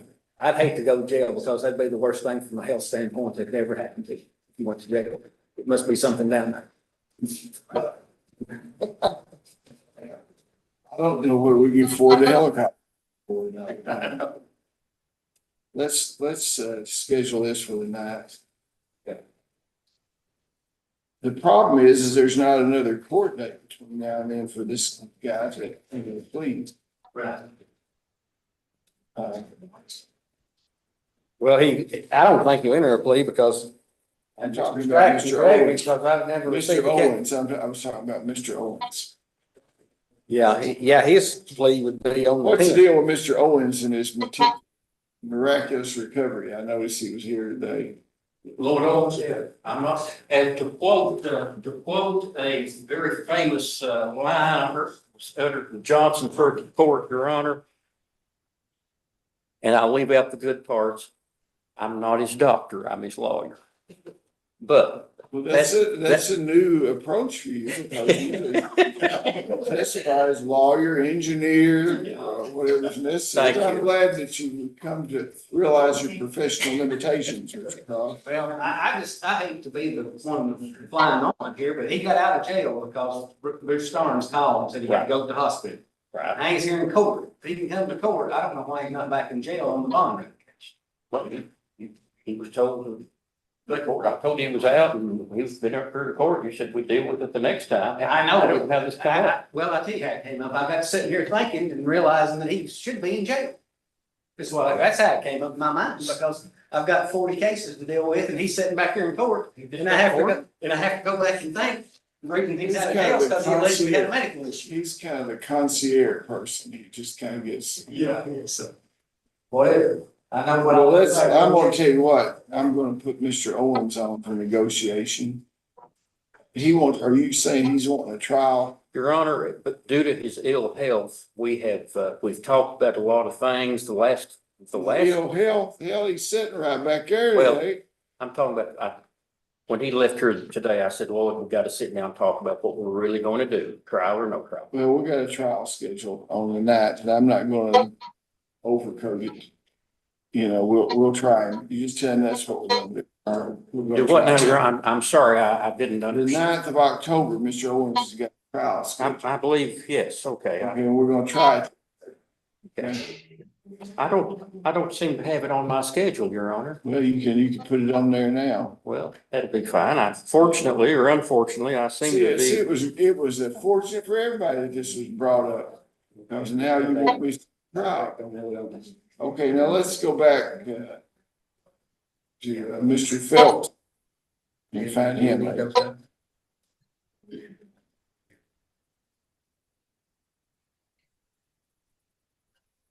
What about the 29th of October for Mr. Phelps?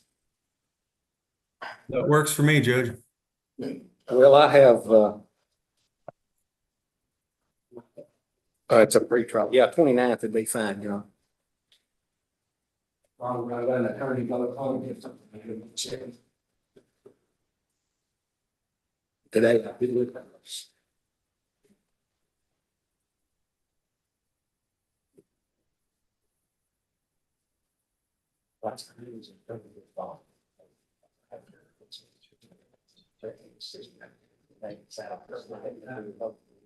Yes. Next thing I do, those things are coming inside and setting up. Mr. Phelps, we scheduled a trial for October the 29th. Not a speedy trial. I didn't want to wait. And your attorney will be over to talk. Okay? All right, thank you. Okay, that concludes our business there at the Russell County Jail, unless y'all have anybody else for us. If not, you're excused. Thank you. Let's go to the Clinton County Jail. Clinton County Jail. Let's start out with Brandon Clark. Brandon Clark.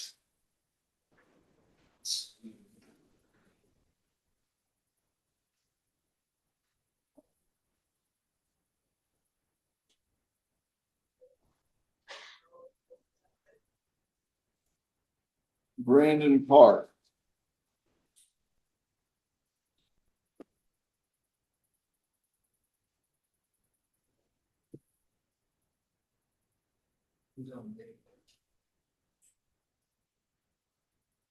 Billy Brown's on deck. Frankie Davidson in the hole. Good.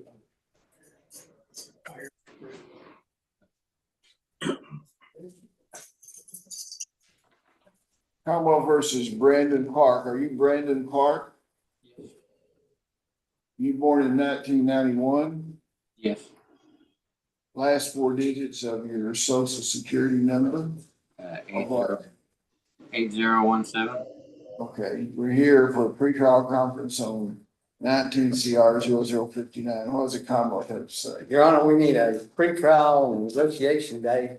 Mr. Clark had a pretrial conference in December of 2019. He didn't appear. And so we got a warrant and had him in NCIC in the last 5 years. Okay, September the 27th for negotiation day and October the 9th for the next pretrial. 10th, excuse me, October 10th. September 20. Patient orders. Yes, Your Honor. Okay, your attorney will be down to see you, sir. Billy Brown, for sentencing. Billy Brown. September.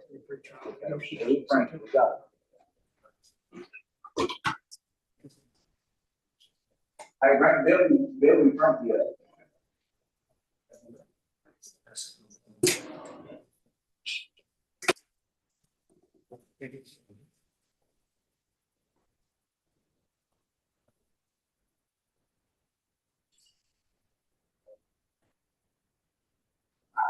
Billy Brown, and then Frankie Yeah.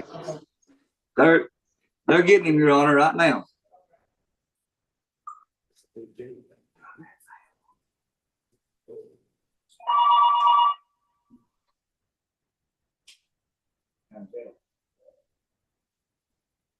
Yes, he is. Hold 1 minute, please.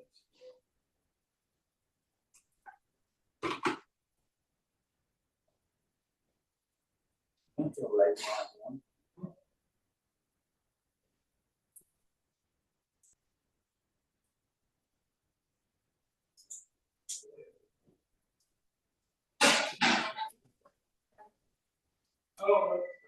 Go ahead, stand up here. Here he is, Your Honor. Commonwealth versus Billy Brown. 22 CR 0020. Are you Billy Brown? Yes, sir. Born in 1968. Yes, sir. Last 4 digits, social security number 9932. Yes. This is here for sentencing. You get an opportunity to look at the pre-sentence investigation report on the probation and parole. Excuse me? Have you looked at the pre-sentence Yes. investigation report? Is it Yes, yes. absolutely correct? Yes. Is there any reason counsel? No, Your Honor.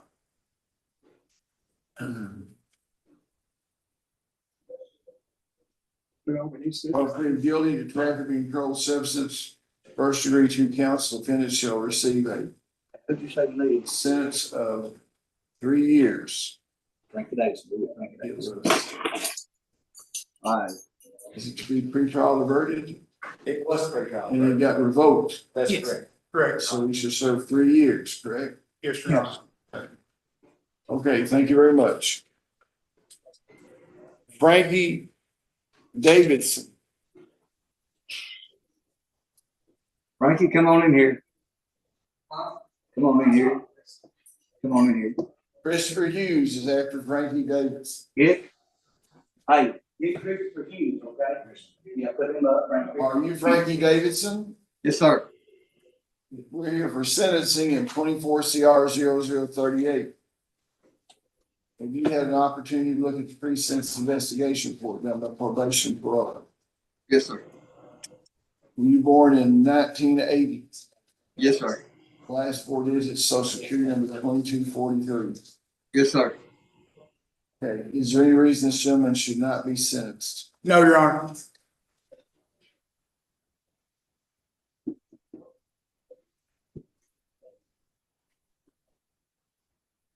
I'll plead guilty to possession of controlled substance, in possession of a firearm by a convicted felon.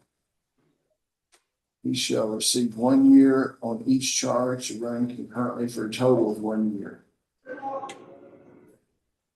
What was the court costing us? $155. He paid that within 30 days at $30 a month. Yes, Your Honor. Thank you. You know, Mr. Davidson, I think you're getting off pretty light on this firearm charge. Don't pull another firearm charge, okay? Yes, sir. Okay.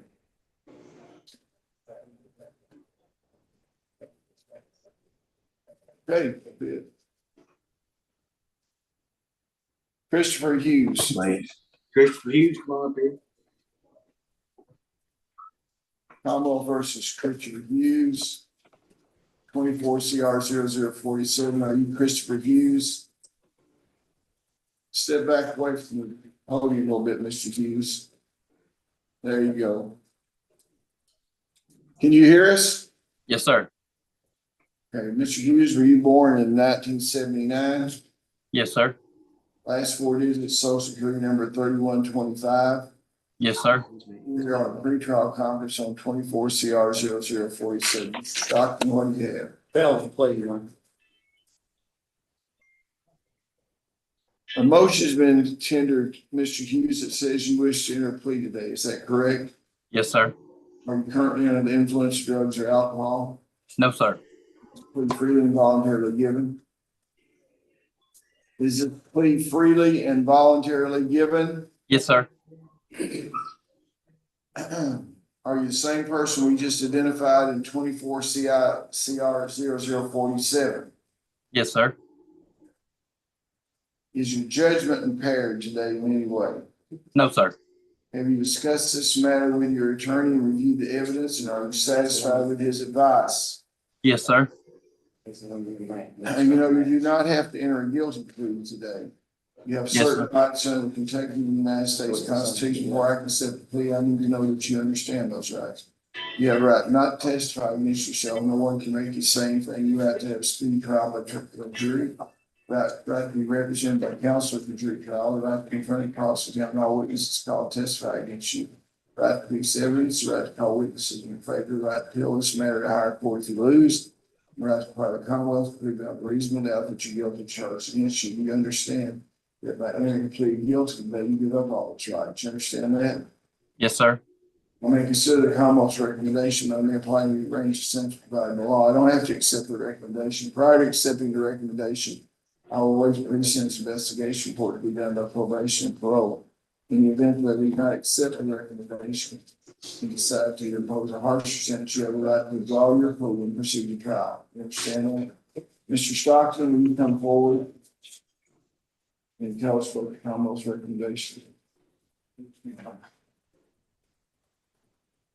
Mr. Hughes will plead guilty to operating a motor vehicle while impaired, second offense, receive 14 days in jail, $350 fine and cost. He will also plead guilty to wanton endangerment first degree and persistent felony offender second degree, one count, receive a sentence of 10 years. He'll plead guilty to possession of a controlled substance first degree methamphetamine, receive a sentence of 3 years. The 10-year sentence and 3-year sentence shall run concurrently for a total of 10 years. He will serve 270 days in jail with the balance probated for 5 years, supervised. 14 days in jail will run concurrently with the 270 days, so it'll be a total of 270. He'll forfeit the $969 found in his vehicle. Once he's completed the 270 days, he'll go directly to long-term treatment to be obtained by defense counsel and approved by the Commonwealth for a minimum of 180 days. All evidence in this case will be destroyed after sentence. Is that what you agreed to, sir? Yes, sir. Are you pleading guilty because you are guilty of the acts charged in the indictment as amended? Yes, sir. You know your constitutional rights. Explain to you still you desire to proceed in any criminal court punishment.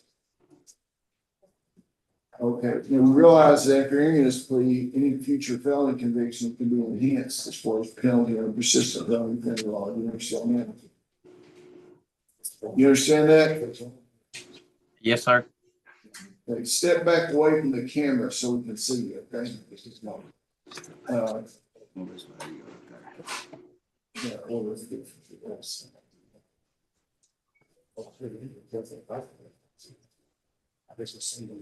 Also, the DUI is enhanceable. If you get another DUI, it can be enhanced. You understand that?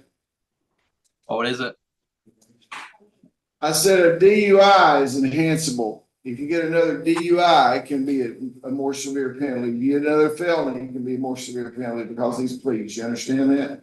Yes, sir. Is that your signature there? Yes, sir. Okay. I'll accept the pleas. The cost are $970. I'll let him pay it $50 a month, 30 days after his release. There's an order for the sign. Okay. And I guess we need to schedule a sentencing. Yes, sir. On the 10th. October the 10th. Cody Keith. Thank you, Judge. Cody Keith.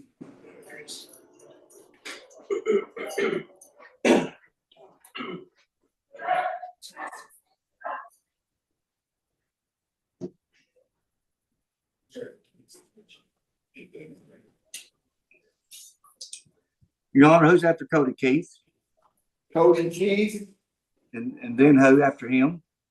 Do what? Who's after Cody Keith, so I can have him I up don't here? know whether anybody's gonna be after him because I don't know whether we're gonna get him or not. Point well made. Jesse Phillips. Jesse Phillips is that. Commonwealth versus Cody Keith, 20 CR 0049. Are you Cody Keith? Yes, sir. You born in 1993? Yes, sir.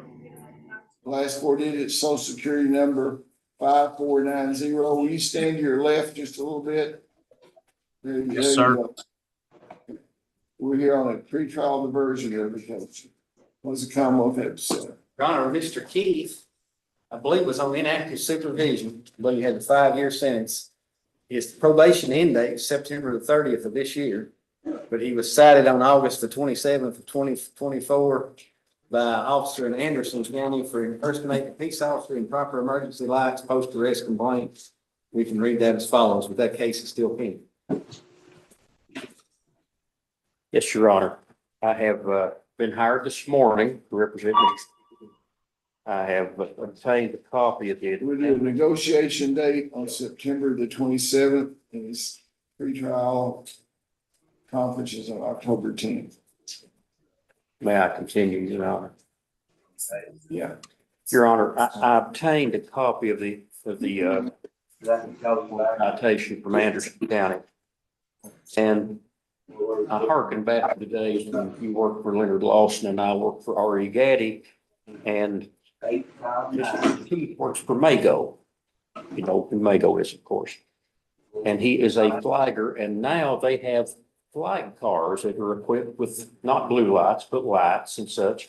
And I'd like Mr. Keith out some way if I could, and I'd like for the court to review the citations. The lack of severity When of you look at it, Mr. he Stock, has. I said pretrial conference, I meant give him some time to negotiate with you on this thing. What do you say, Mr. Stock? Well, it looks like he has the car identified. And evidently, according to Mr. Keith, there was a car driving erratically when he turned on those lights. Keep him from doing that, and the police interpret that he was impersonating a police officer.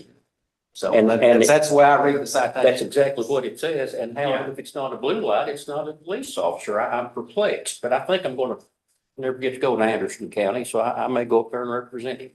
Says the above vehicle was equipped with police style wheels, lights, prisoner cage, radio antenna, console, and siren. Yeah, he bought the vehicle and accused with, or Mago.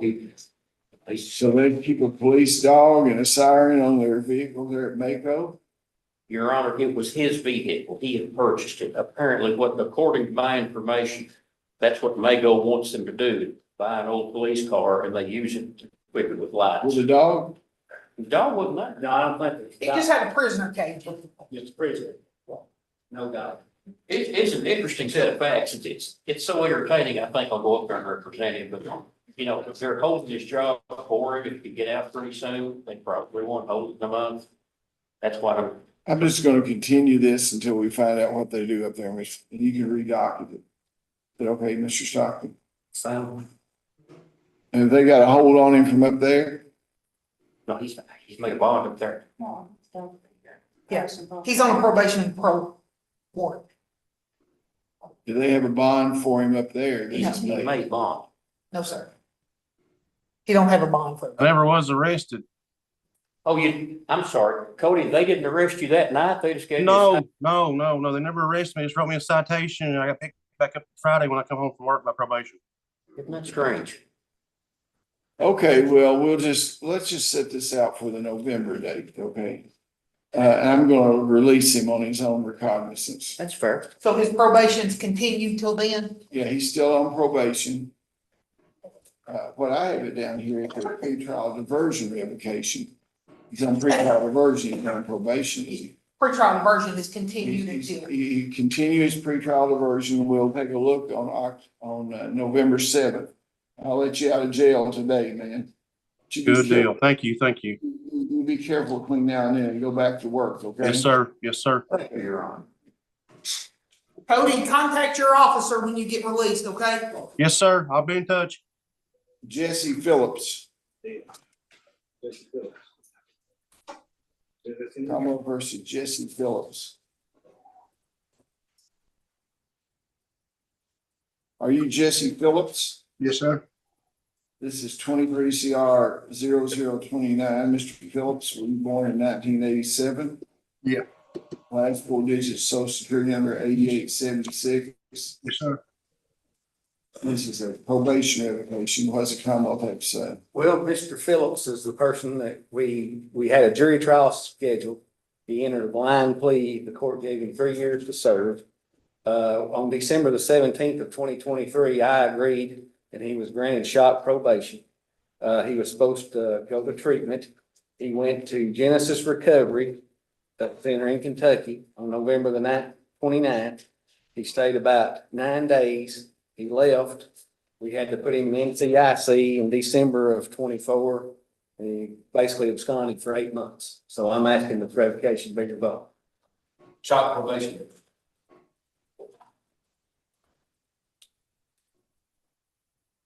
You gonna stipulate to that? Yes, sir, you want to stipulate? Yeah. Okay, well, Mr. Phillips, now, what was the sentence? It's only for a year. So he'll be eligible for parole pretty soon. Probably got enough time anyway. Probably will go before the board. Okay, Mr. Phillips, I'll go ahead and revoke it. Thank you very much. Wesley Raines. Okay, go get Wesley Raines. Wesley Raines. And then Hey, Williams, Your Honor. Wesley Raines and then William Stearns. Okay, Wesley Raines, all right, I'll have him.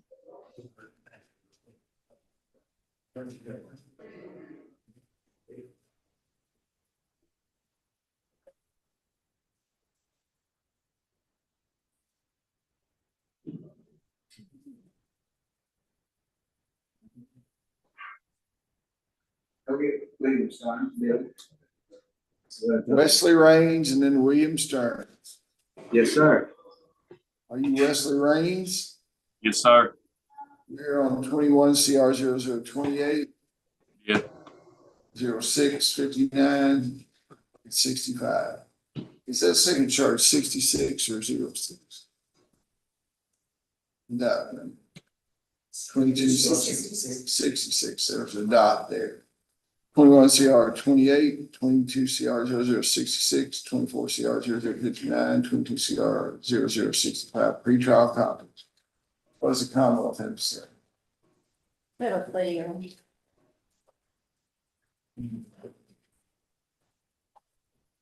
A motion has been tendered that says you wish to enter guilty plea today. Is that correct?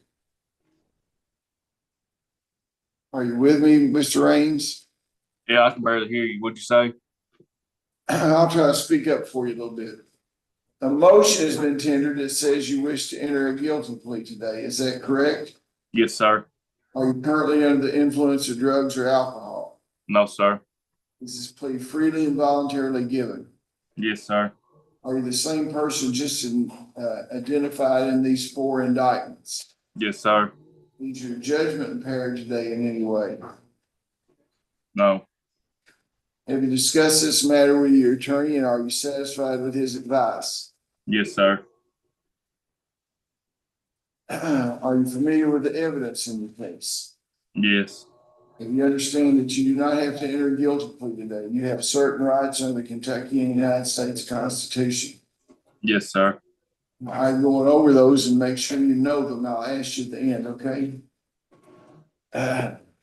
You have a right not to testify against yourself. No one can make you say anything. Right to speed trial or jury, right to be represented by counsel at your jury trial. Right to confront and cross examine all witnesses called to testify against you. Right to produce evidence or right to call witnesses for failure.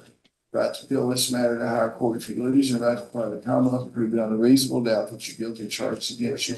You understand that by entering a guilty plea, you have to give up those rights. You understand that? Yes.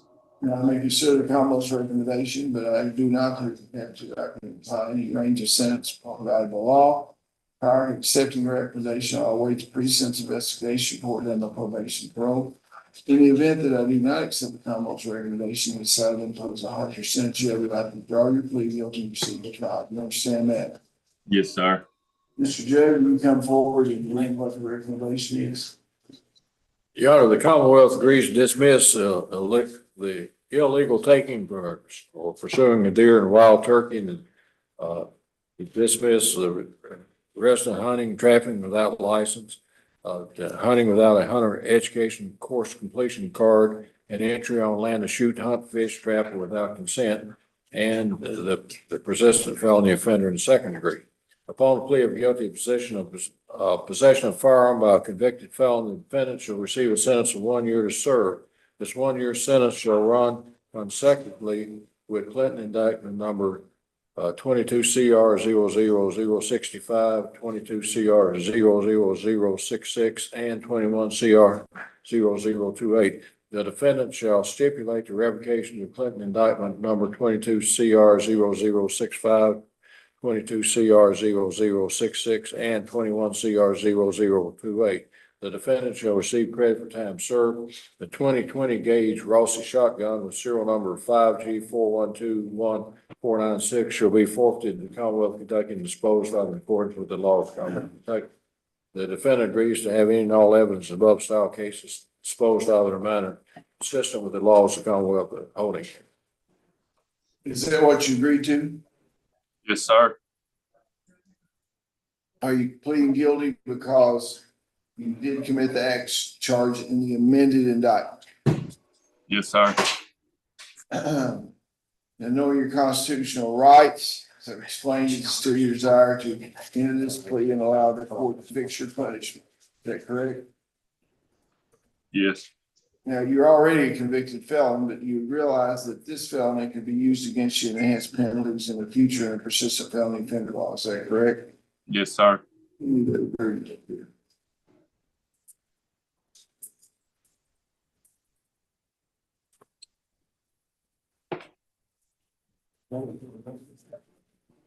That's your signature on there, sir. Yes. I'll accept the plea agreement or the pre-sentence investigation report. Your Honor, we're prepared to waive the PSI. He's, October the 10th.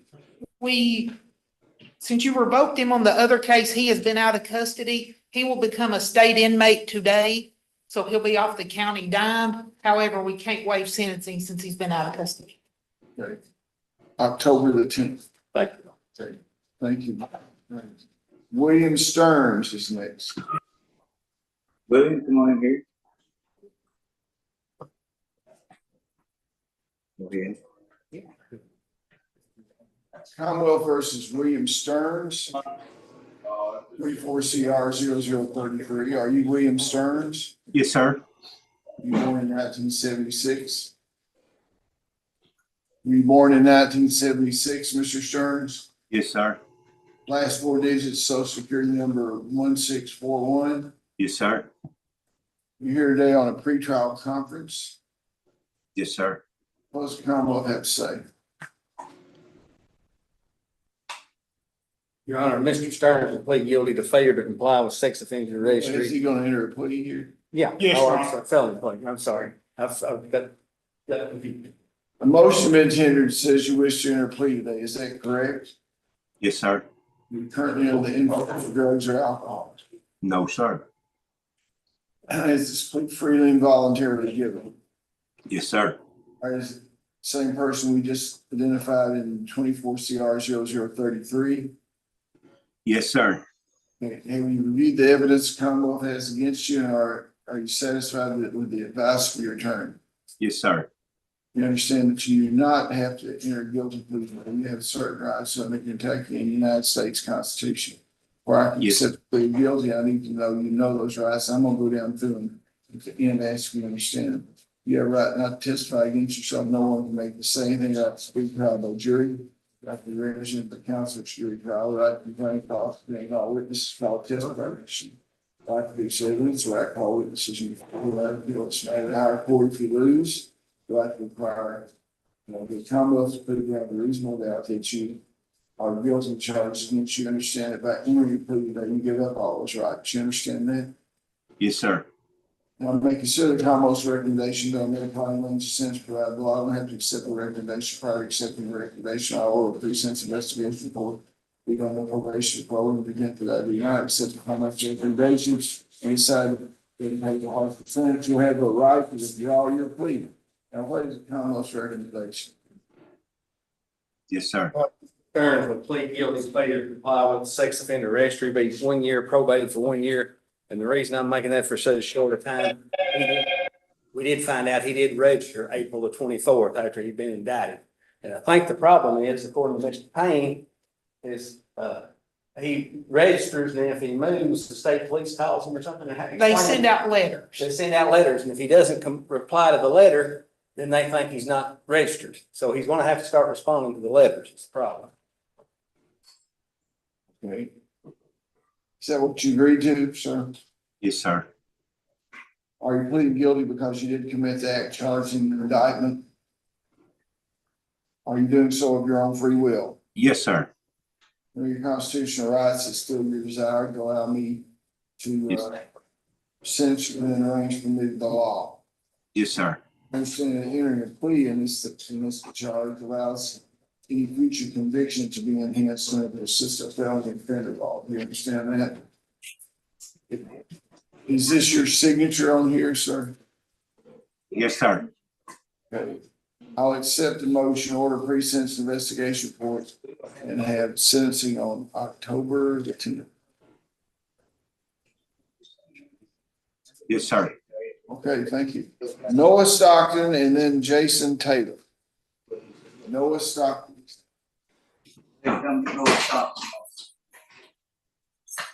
Oh, all right, Your Honor, we'll get him right here. Get Noah Stockton. Noah Stockton and who, Judge?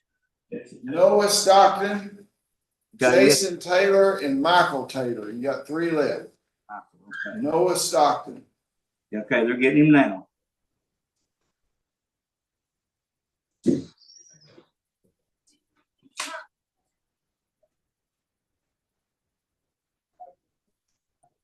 Take care of him.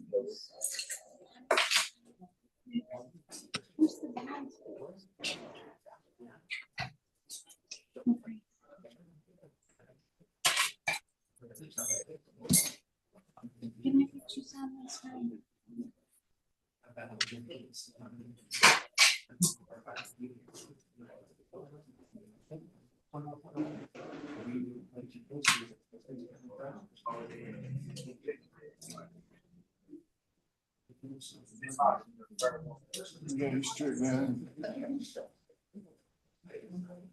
I got water. I appreciate it. I'm trying to get over on water a little bit this one. I don't look like I'm the one out there, she right or not. Noah Stockton. Live on 3rd floor. Commonwealth versus Noah Stockton. 22 CR 0084. Are you Noah Stockton? Sir. You born in 1996? Yes, sir. Last 4 digits, social security number 0045. We're here on a pretrial diversion application. What's the Commonwealth say? Your Honor, this is a case where Mr. Stockton was, referred to the specialty court, and he was terminated for various drug tests and missed drug tests. I'm asking to be revoked. And Judge, we'll, for the purposes of pretrial diversion revocation, we'll stipulate to his termination from specialty court. To all terminate the pretrial diversion or pre-sentence investigation report to be done to probation and parole and have sentencing on October the 10th. I'll be able to talk to you, Noah. Jason Taylor next. This one too, please. I'm sorry for some reason you got a lot going on. Jason Taylor. To the bank and I'm gonna grab me some lunch and I'll be right back. Okay. I'm gonna be gone in just a few minutes. Do you want me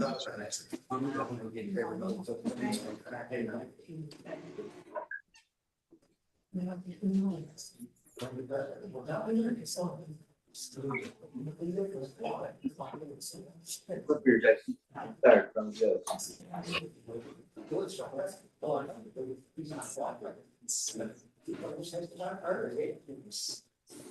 He's here, Your Honor. 5 years. Okay, Commonwealth Kentucky versus Jason Taylor. 22 CR 0028. Are you Jason Taylor? Yes, sir. Were you born in 1980? 7/11/1980. And last 4 digits, social security number 2813. We're here on a pretrial diversion revocation on 22 CR 0028. Mr. Stockton, what do you have?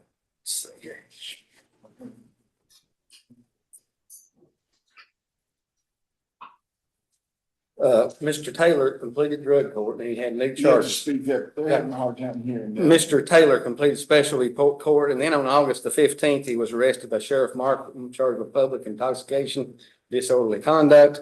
Then, he met with the officer, Mr. Payne met with him on that day. He was positive for methamphetamine.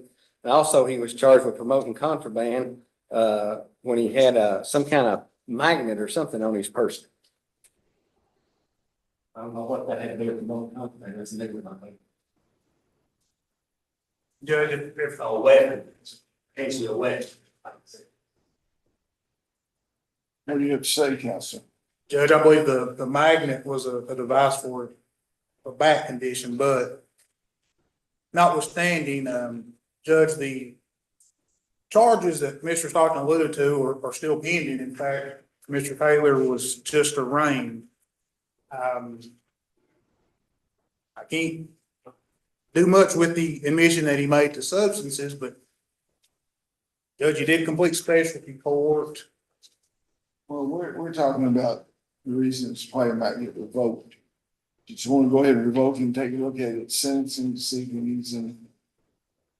Yeah, I don't know what his situation is. He got a job and back using drugs, what he's been made look at and see, so what we need to do. And Judge, I will be fine with proceeding I'll that. work.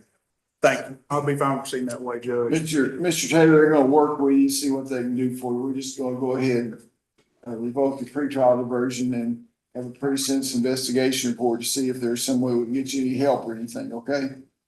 And that'll be on October 10th. I'll be able to speak to you, Jason. All right. Michael Taylor. Go get him one. Michael Taylor Yes, sir, he's coming, Your Honor, he's right here. should be the last person on the docket. Okay, thank you. Jail. You got another one here? Yeah, Miss Harbor's here. Oh, she can't.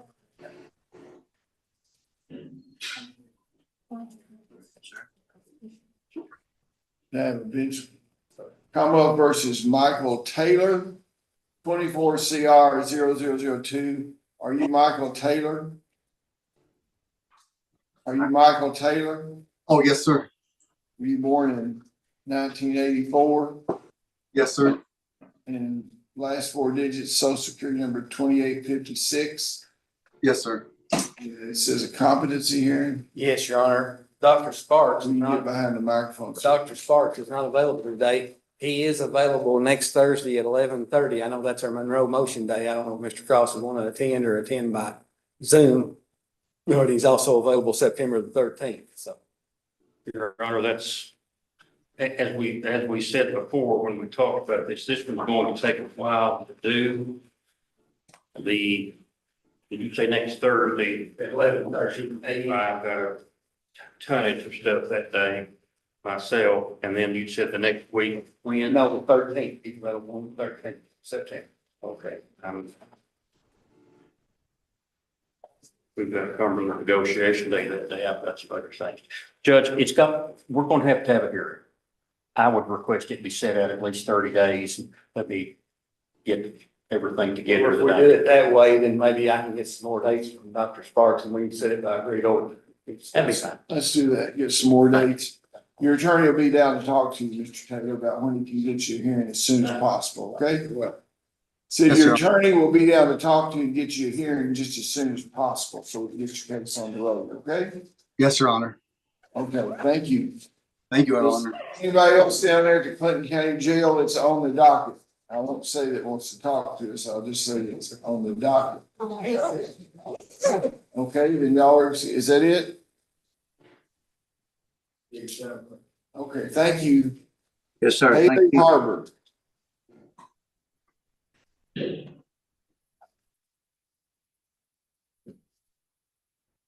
Commonwealth versus Haley Harbor. 22 CR 0039, 22 CR 0034. You are Haley Harbor. Yes. I understand you wish to enter a plea today, is that correct? Your Honor, we made an agreement with Commonwealth. Commonwealth presented an offer to us on Monday, which council conveyed that, and we advised the Commonwealth we agreed to that. Ms. Harmon was to come in and execute the final plea documents. She now says she wants a trial to be able to tell her story in court. And I told Miss Harbor, I said, hey, it's not good to agree on things and then unagree, but she's 23 years old. It involves the death of her child, and I have to respect her wishes. I told Was her, that other plea, he pled. was that other plea based upon the fact that she was gonna plead It to? was. And now That's my mistake. I should have had her to plead first, but I thought an agreement was an agreement. And I'm in a terrible predicament as far as even getting ready now. I'm just, this is the last thing I wanted to get up here and say, and I've been back there talking to her for 30 minutes, and I've got to respect her decision if she said it's hers. She all right for trial? I know. Well, I don't know, see her Tuesday. Is that when it's scheduled? Yeah, and I've got Ms. Phillips lined up to be transported from the Overland County Jail. I've got Dr. Bondry, who's the head of the neonatal in the UK, lined up to testify. I've got the UK nurse. So this is not some small inconvenience. I know, and Okay, we'll see you. We'll see you then, okay? Judge, I've got to move for a continuance. No continuance. Well, but I've got to get it on the record that based upon what my client told me we were doing on Tuesday and what we advised the court, and I have only in the last 10 minutes been advised that Mr. Perigin has pled, but it puts me in a predicament where, in my opinion, I cannot fully and properly prepare for this trial. She'll be here on Tuesday morning for a trial. Okay, thank you very much. Okay,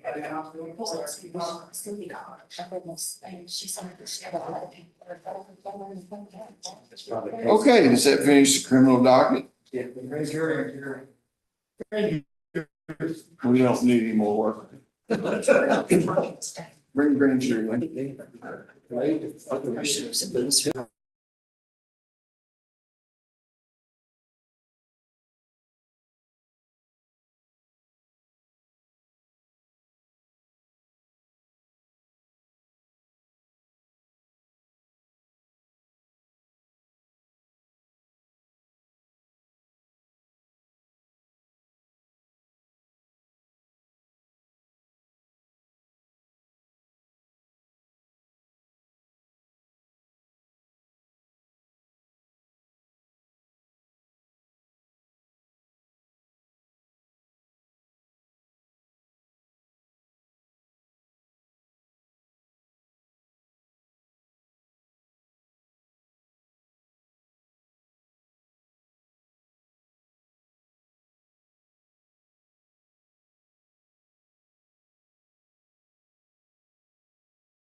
Child support docket.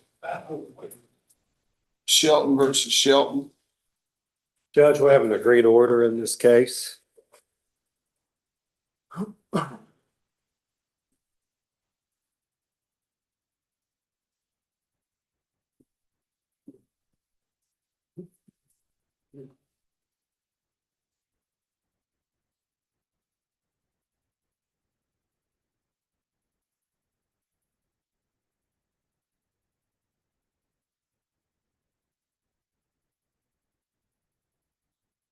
Sloan versus Sloan. Judge, we have an agreed order in this case.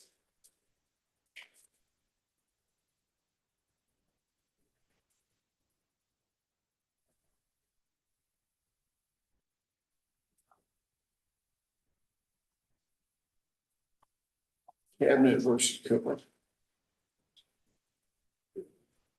Cooper. Yeah, Cooper. They'll take you soon. Okay. In this case, non-custodial parents ordered to pay $450 a month on current, $25 on arrears. The balance is $1969.89, and we're asking $1,000 be paid by October the 10th.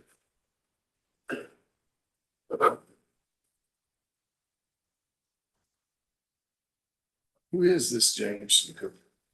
I don't know. Yeah, Thanks, I'd say that. lots of Russell County name, isn't it? Yeah, Yeah. I mean, he must be making some significant money to. Yeah.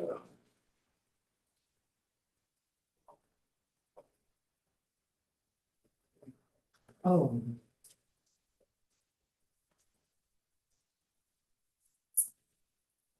Carlton, Cabinet versus Carlton.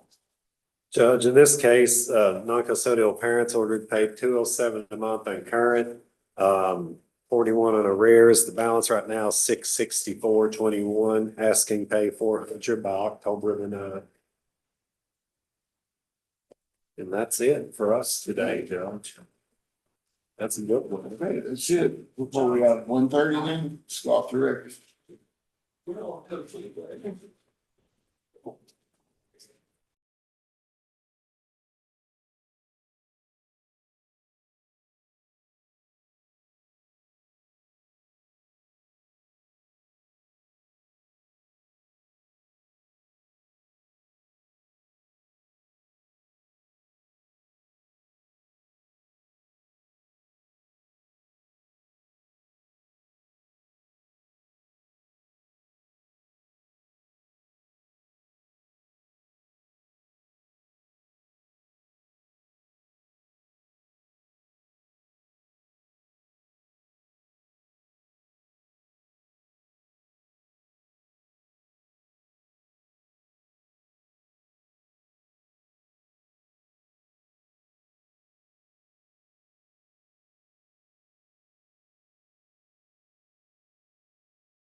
Okay.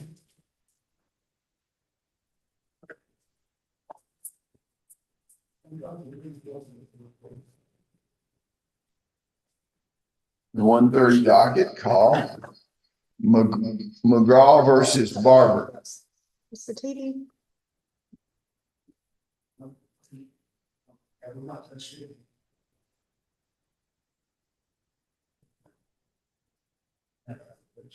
Hello? McGraw versus Barber. Now, we've received a notice that both parties want to reschedule it, but I've noticed that the agreed order that was sent was electronically filed and did not have a date certain to reschedule it. So we'll just continue it generally until one parties renotice, okay?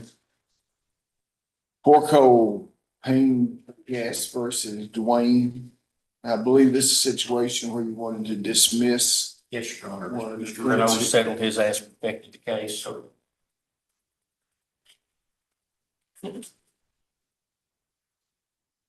Yeah, I'll take a look at that in a second there. Mid-South Capital Partners versus Charles Winkle and others.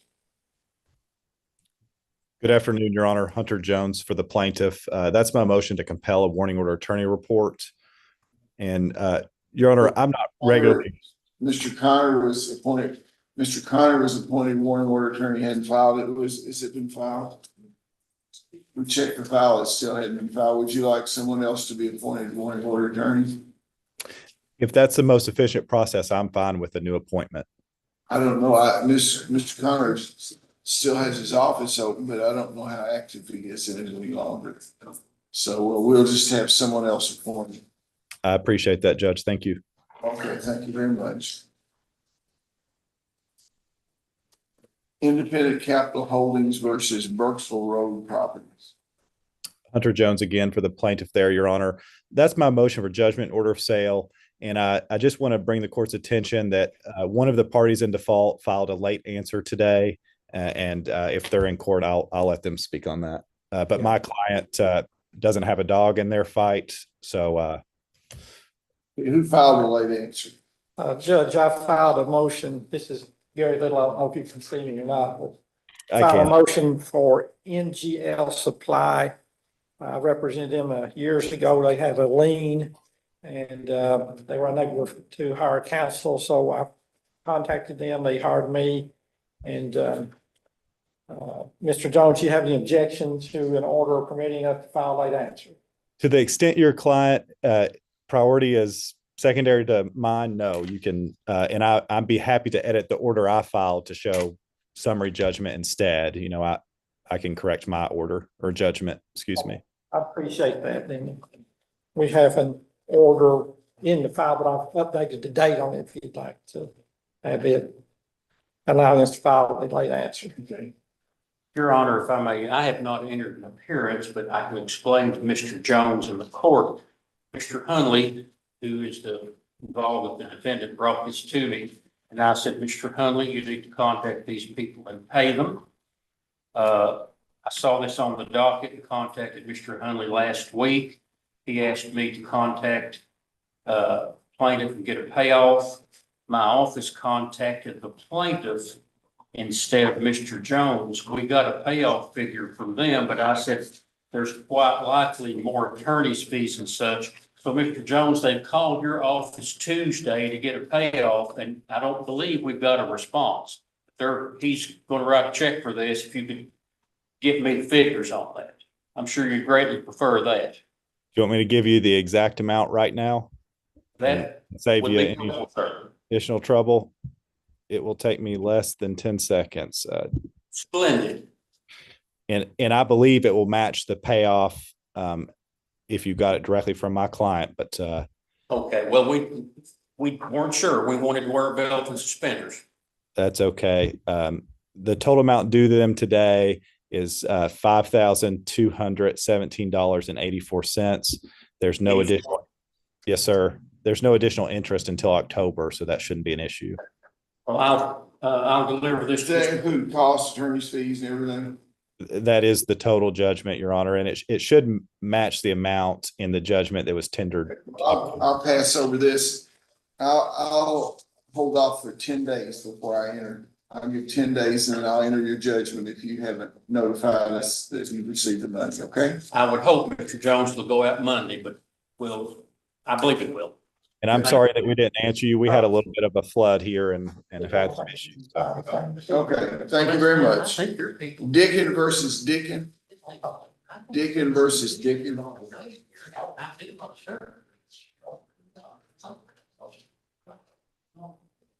Everything on your file there.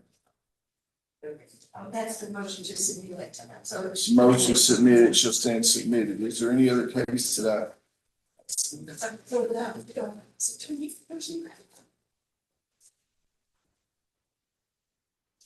okay, the medical center case here. It's number 2 here. 20 CI 20 CI 00066, Lisa Watkins, Anthony Watkins versus a whole bunch of other people and third party cross claimants and other people. Yeah. We represent 3 of the third party defendants. Yeah. If you get behind a podium, I can hear you. Yes, sir. Yes, sir. We represent 3 of the third party defendants. There was supposed to be a motion hearing today, but there was an agreed order, I think, that was tendered between the third party plaintiff and the third party defendants. I think since then, maybe the plaintiff has an objection to the assume they would. To the order. And so the thought of council was to notice it for a motion hour of some form that can be addressed with the court. Okay, that'd be good. You can appear at one of my other motion hours if you want to. We'll give you some dates. I could take it back to everybody if that's okay. I didn't know what had been communicated to your office, so I didn't want to hear. Here's the thing about it. I'm right, this is right on the edge of recusing from this case. And the reason is that my staff attorney's husband is employed by the medical center. He doesn't have anything to do, he's a technology person. He doesn't have anything to do with billing or any of that sort of thing. But I just wanted to inform everyone that he is employed by the medical center Albany. And at some juncture, before I start dismissing people and ruling on statute of limitations or everything, I'm gonna have to have some factual basis about where services were provided. Now you have these imaging people and radiology people that all evidently are associated in some way with the medical center at Bowling Green or TJ Sampson and the medical center at Albany or some other folks. Now the medical center at Albany is affiliated with the medical center at Bowling Green. But then you got TJ Sampson people reading some of these films too. And I don't know how they got involved in it or where it was emailed to them or they actually originated here and they were read over there. And that gets into the venue question about, in other words, anybody that sends a film out from anybody from here, if there's malpractice, do they have to go to that venue to sue the people? I don't know that question because quite frankly, we don't have our desk clerk today, Mr. Bose in York, that if we had a lot of these cases here, I would be more familiar with them than I am, but we probably haven't tried one here during my tenure. And what bothers me about it, you can tell the other attorneys here, why would the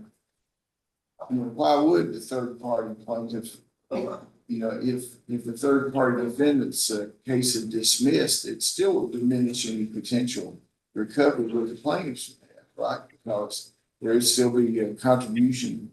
So the plaintiffs have brought lawsuits against these parties, our third party defendants in Barron County. Yeah. So there's an active case there that the plaintiffs have made. As far as against the third party, between the third party plaintiffs and us, there's a venue, the case on point that comes out of Monroe County. That Mr. Broderick, I think, had a part in practicing at some point in time, but. I just wondered if any of these cases like this are ever consolidated for judicial economy purposes like that, whether it would be better to consolidate the parties with consolidated in Barron County, Right. for example. Yeah. Or if they want to bring it over here, we do our best to handle it. But it appears to me that if there's gonna be finger pointing about who missed.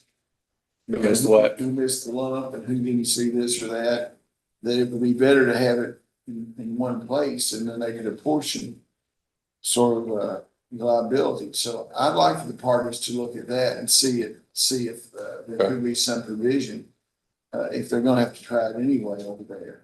Now, the other thing is that we can argue that other things when we get there as far as the statute of limitations and those other questions which might resolve some of these things. I really don't understand if that litigation was going on over there, whether the statute would run over here or not. You know, I have to get all those, you know what I mean? I do. So. I do. And I think if just thinking out loud, if the third party plaintiff had filed the lawsuit in the Barron County case, then I think it would apply there, but I still think it applies, but I know I don't want to argue about the presence of everybody else, because there's 200 people in this thing. Nobody else. Yeah, well, that's a better chance of winning, but there's 200 people in this thing, so. So if y'all can schedule it and kind of talk to other lawyers to tell them in a lawyerly sort of way that we didn't argue the case, but I expressed some concerns to you that they need to be prepared to answer. Right. To bring, as they used to say, to bring me up to order. Okay. Yes, sir. Yeah, let's give you some dates. September 12th will be in Monroe County. That's probably closer for everybody. Yeah, I'd say it is. 19th Cumberland, 19th Cumberland. Right. and then we'll be back here over to October. Okay. All right, I'll double check with everybody. And then if you call, probably during the afternoon on the 19th, when what's you know, can go 12 in the afternoon sometime. If they're supposed to be there, our civil docket's not usually that even, but we can do it. Okay. Okay. Yes, sir. Thank you. Thank you, Judge. That finishes the docket. Okay.